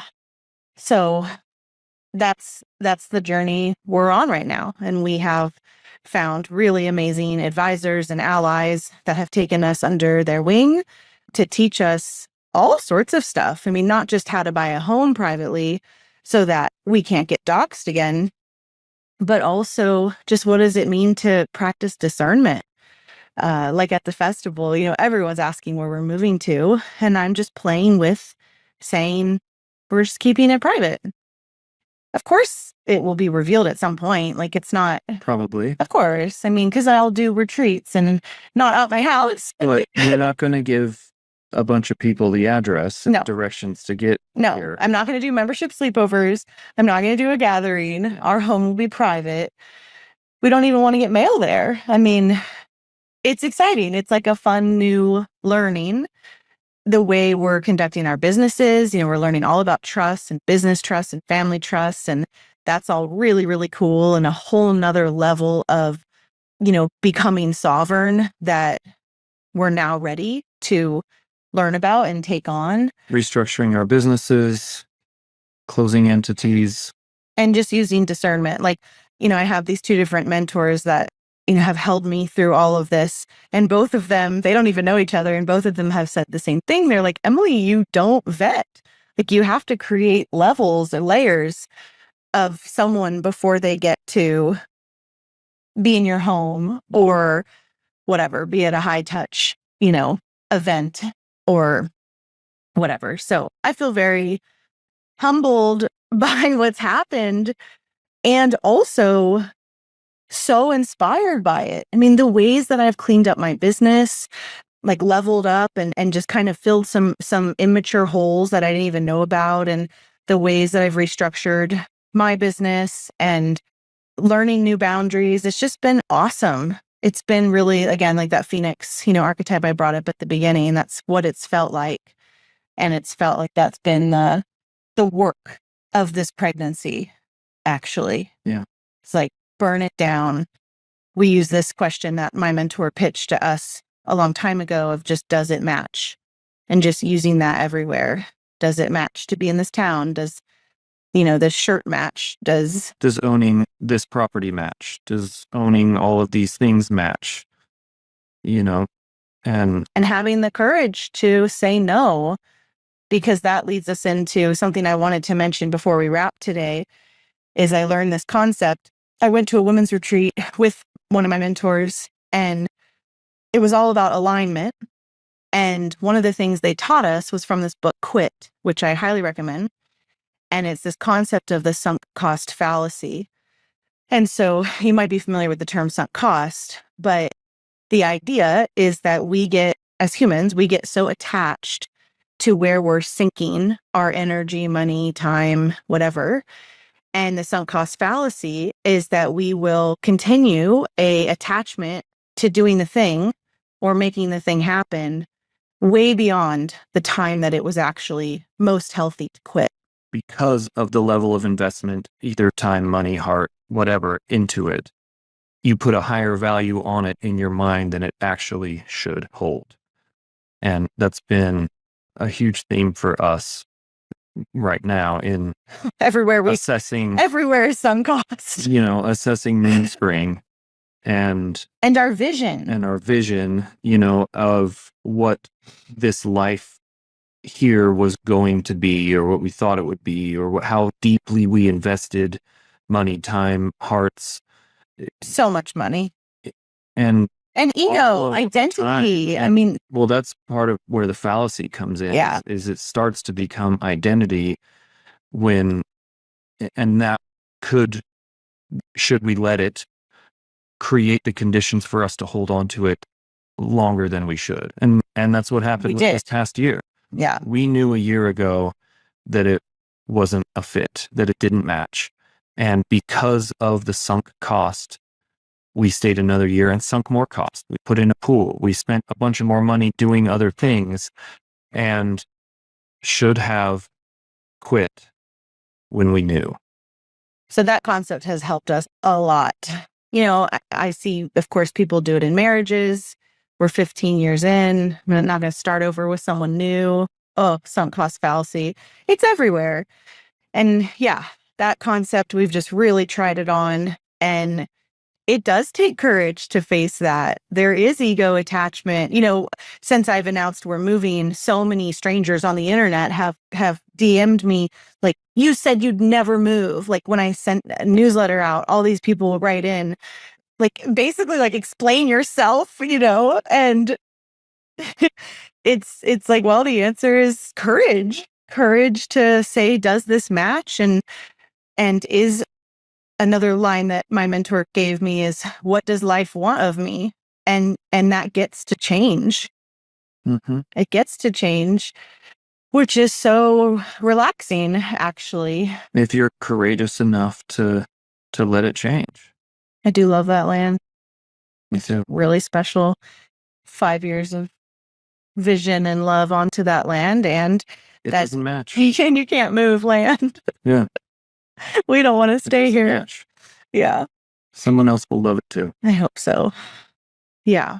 So the rest of the pregnancy, once I got my head wrapped around and my heart and spirit wrapped around the drama that was unfolding and what was here for me, and what was here for me to learn, what was here for me to do differently, it's just opened up a whole new playing field of consciousness. Moving into the private sector, learning what that even means has opened up all these cool relationships and learnings. Being really clear on moving has opened up so much excitement and opportunity and possibility, and it feels awesome. So as totally crazy as it may seem, for those of you who are actually listening to this episode because you're going to go back and report to your troll groups, thank you.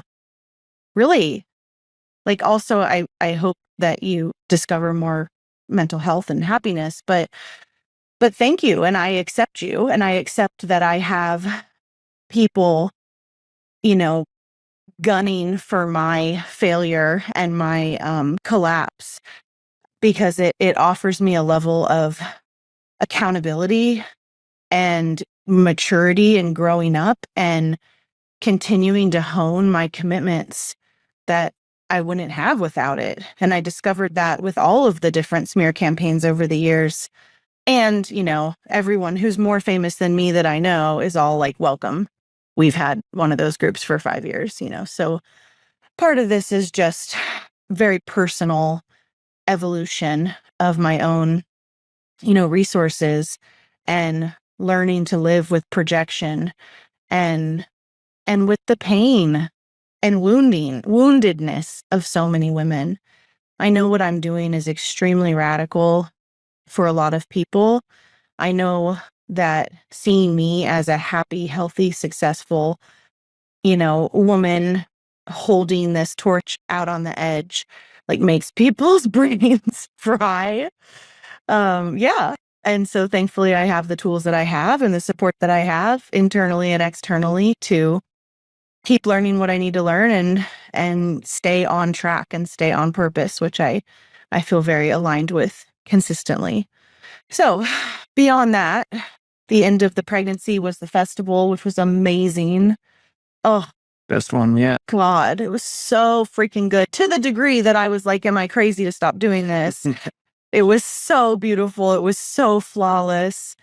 And I just got this image when I was there. The caliber of women that were there was really, really high, and the vibes were so high, and there was so much appreciation, and it was just awesome. It felt very in reciprocity, which not every year has felt that way. And I got this image of, like, these hate groups and all of this propaganda about me essentially serving as this protective barrier to my life.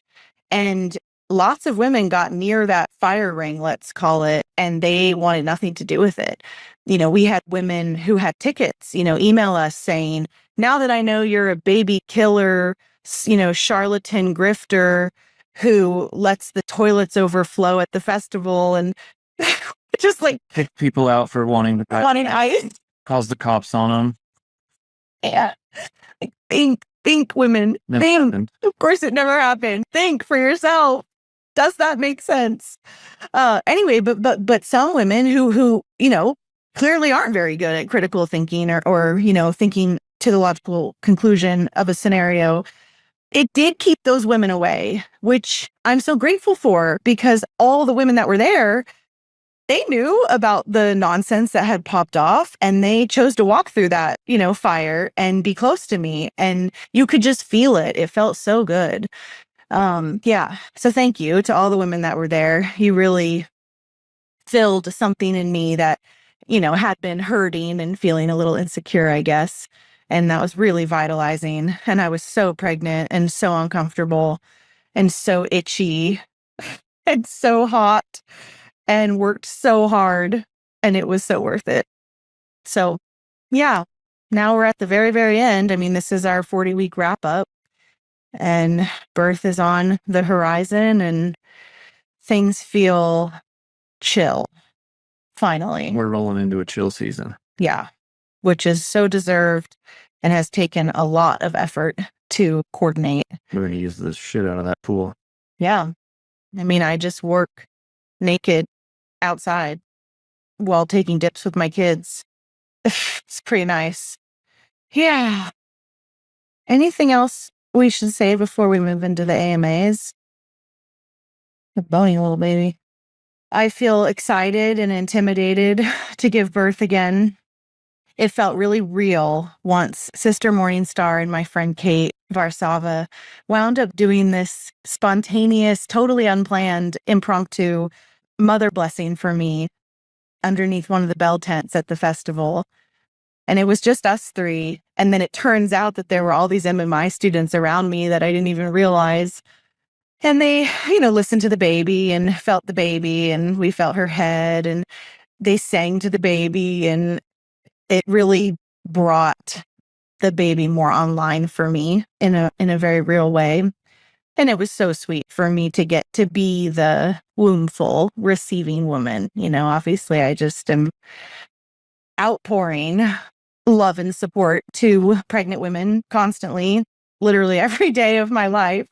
And to have that maybe hour or so to receive from these sweet, sweet friends of mine. Yeah. And bringing the baby here more. And ever since then, I've just felt her so much stronger. I mean, it could be a boy, obviously, blah, blah, blah. As sister says, let's assume it's a girl until proven wrong. And that's what we're doing. Who's in there? Someone that moves a lot. Who's in there, Wiggles? Yeah. I'm intimidated and excited. And I do have a strong prayer to just align with it. You know, I resisted it so much in my last birth. It felt so overwhelming. It felt like, you know, when you're in the ocean and the waves are too strong and you just can't get above them, like being pummeled for 6 hours. And I still did it. And I love that birth. And I learned a lot about myself and I healed parts of myself and blah, blah, blah. It was worth it. But damn, it rocked my ass. And of course that could be the case again. But my interest is like, you know, can I see it as a gift from beginning to end and not resist it? And I know being alone and just it being us creates the possibility of that and to return to that. So that is my hope and my intention. And to remember that I, you know, can play more into like how I respond and what I think of it. It's not just you get what you get. You know, I'm an active participant, obviously. And postpartum will be so sweet, as it always has been. Yeah, it's a magical time. 3 kids. Oh my God. Oh my God. It's going to be rad. Yeah. All right, we're going to take a pee break. And then we're going to do Jonny's AMAs. A bunch of you send in questions you have for him. And so let's actually talk about third-time dad, supporting free birth. There's lots of questions there. All right. Okay. We're back with our iced coffees, empty bladders. And we're going to get into some birthy topics. All right. These are my questions to you. Well, these are my fans' questions to you. Okay. All right. First question. When do you plan to release this episode? Today. Okay. Do I prep Jonny in case of emergencies? No. No. No, I don't. I don't care. What are we doing differently this time around? I think, honestly, there's less planning and thinking about how we want it to go. You know, the first one, we had a birth pool set up. We had silk. People fly in. We had silks hanging from the ceiling. I built you like a birth playground that mostly didn't get utilized. And we're not going to do any of that. One thing I will do differently for sure is provide you with a water situation that doesn't clink. I think it was a glass cup in a metal or glass straw. It was like this. Yeah, it was distracting and too much. Also, though, he got me this for Mother's Day. Yeah, this here? That will be what we use. Yeah, that will be what we use. But that was my one complaint. Yeah. That's pretty awesome. My one complaint of the birth of like you and my birth was that you gave me a glass straw on a glass. It was so annoying. It was. It was like quite quiet. And obviously. Am I going to do naked camel pack? That's not a bad idea. We have like a really small, like runner's one. Oh, that's so funny. I can't even handle jewelry on me. I doubt I could handle a backpack. Okay, keep it close just in case. Are you nervous to be outnumbered? Not at all. Yeah, me either. Where are you moving? I'm sure everyone's asking. Away from Hayesville. We're keeping it private. I'd like to know how Jonny sees his role in postpartum. My role in postpartum is going to be pretty much the same as my role in the house now. You know, part of my role is providing stability and safety, and all the meals I make, and doing the grocery shopping and feeding the chickens and, getting the mail from the post office and getting the trash out and all the regular household stuff. None of that. Fixing everything. None of that will change at all. Well, our dynamic is different than most households' dynamics because I work out here in this little office and he makes the food and cleans the kitchen. I mean, our nanny also cleans the kitchen, but that inherently sets us up in a really different way for postpartum is my point. Yeah. Because he takes care of me in a way that a lot of couples, the woman is pregnant, but is taking care of the man in that way. So then when she has the baby, everything has to flip on its side and it's completely different. But nothing really is different. It won't be really much different. Other than I'll be like bringing you food to the bed, which I still do sometimes, actually. Love it. So yeah, that's not a big change. It's not a big change. Yeah. How do you see your role during the birth process? How do you get time for yourselves after baby? Oh, a 2-part question. Love it. My role in the birth process is the same in a lot of ways as how it is in the household, of providing safety and stability and setting the space, and then not much else. Bringing the water, keeping the water full, being there as the rock in the room. Logistics. Yeah. And then obviously we have 2 small children in the house. So depending on how it all were to work out, if they're awake or asleep, I'll be on with them. Obviously we have 2 young kids in the house, and, if they're awake or if they're asleep, that'll change things. If they need something, I'll be on with them. But last time my mom was here, and so when my birth started at night, Jonny brought our kid into my mom's room, into the guest room, and our daughter slept with grandma until the morning, until we were ready for her to come meet her brother.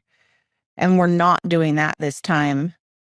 It was so wonderful. I loved that we did it that way, but obviously it's hard to know when to coordinate someone to come. She doesn't live near here.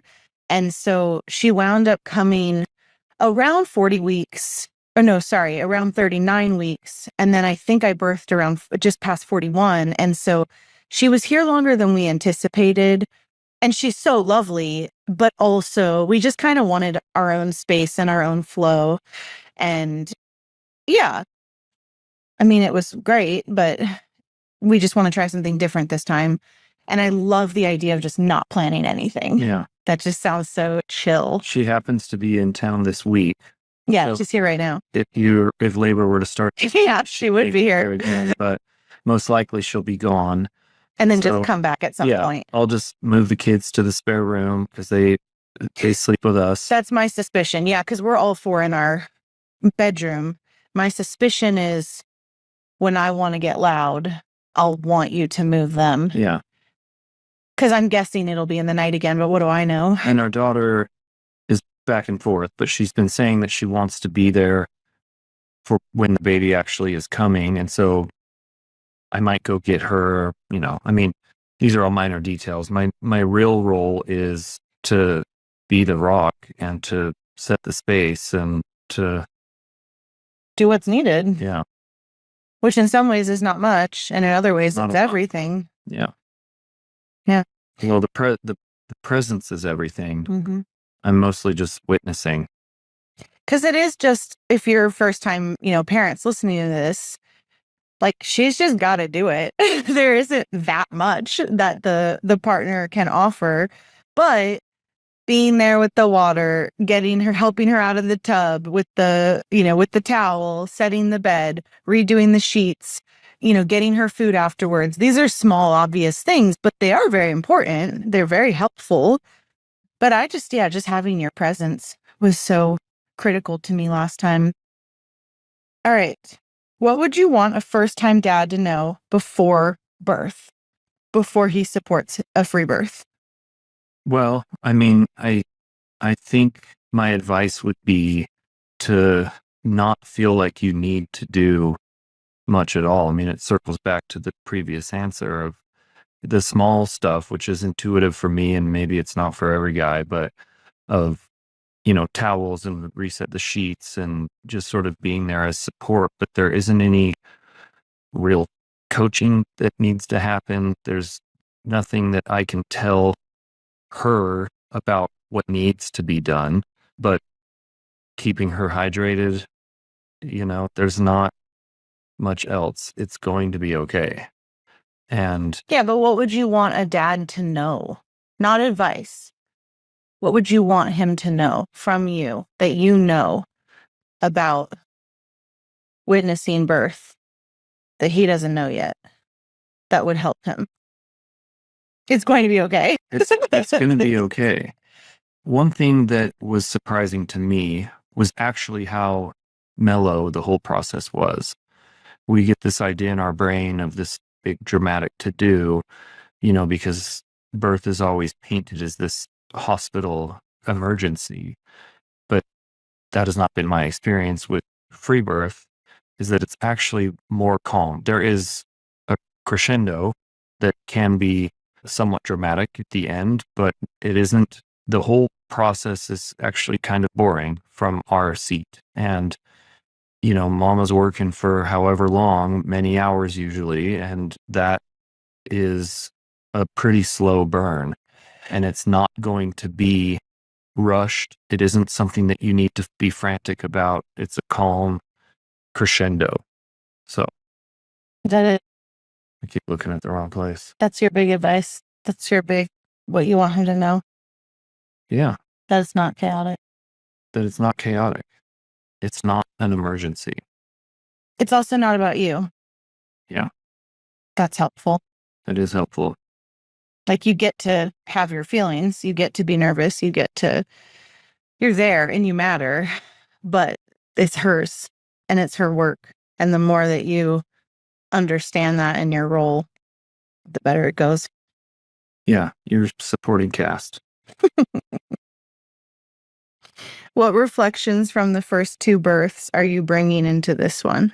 I think a deep level of trust in the process, in her, in the baby's ability to work with mama to do what they need to do, and that it would happen whether I was there or not Yeah. is important to know. But the trust that it's going to work and that it's going to be okay is pretty important. And if it's not, you pivot. Yeah. You just deal with whatever happens. I feel like people don't understand like this idea of trusting birth. Like, I feel like it gets perceived as this blanket utopian delusion that nothing ever happens. Like, if you trust it, you know what I'm saying? Yeah. It's stupid. It's like, Yeah. no, really, there's no such thing as trusting birth. You need to trust yourself and trust that whatever happens in your life, whether it's in pregnancy or it's in a car ride or it's on an airplane or it's at a football game, whatever happens, you will deal with it like you always have, because that's what being alive asks of us. And birth does work when left alone most of the time, of course. Of course. And we do birth the way we live. That's pretty obvious. But more than like, not that you said this, but more than just, it'll just work out. Like, well, okay, whatever that even means. But if you need to pivot and if something doesn't feel right or you need to change your plan, you will. People get so heady about this. And I feel like that's what keeps me not being heady about it, is just I trust myself. And it's not that I think nothing could go wrong. Of course not. That would be crazy to think that. That would be delusional. Well, you can only know what you know. Right. You can only control what you can control. And working yourself up about a bunch of variables, whether it's positive or negative, doesn't really get you anywhere. Yeah. Other than into a stress ball. So deal with it as it comes, of course, is great advice, and deal with what is presenting itself.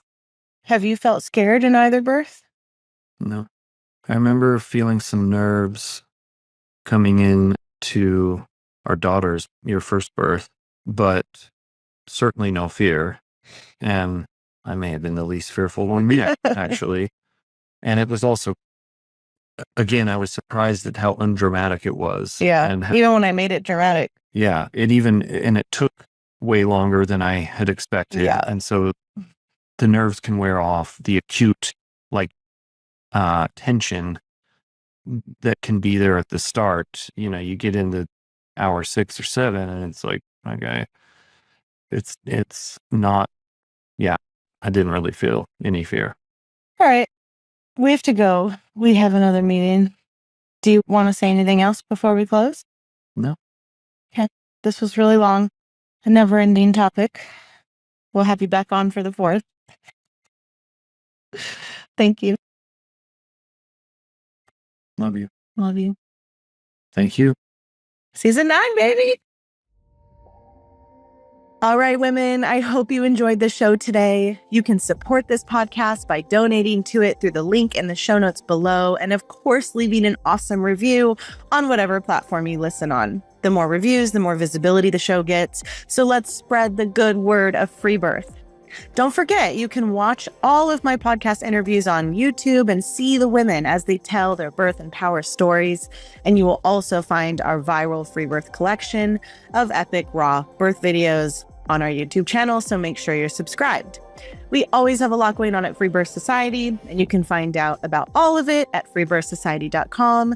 And I am at Free Birth Society on Instagram. Please opt into my newsletter below so that you don't miss a thing. We offer courses on free birth, sovereign birth work, as well as one-on-one coaching, women's retreats, so much. Our exclusive private vetted membership, The Lighthouse, is definitely something to check out if you are looking for a community of wise sisters to get guidance from and to meet in real life. Together we rise, sisters. We must speak our stories fully, claim our lives, and support one another. This is the living revolution, and I am so grateful to be in it with all of you. Till next time.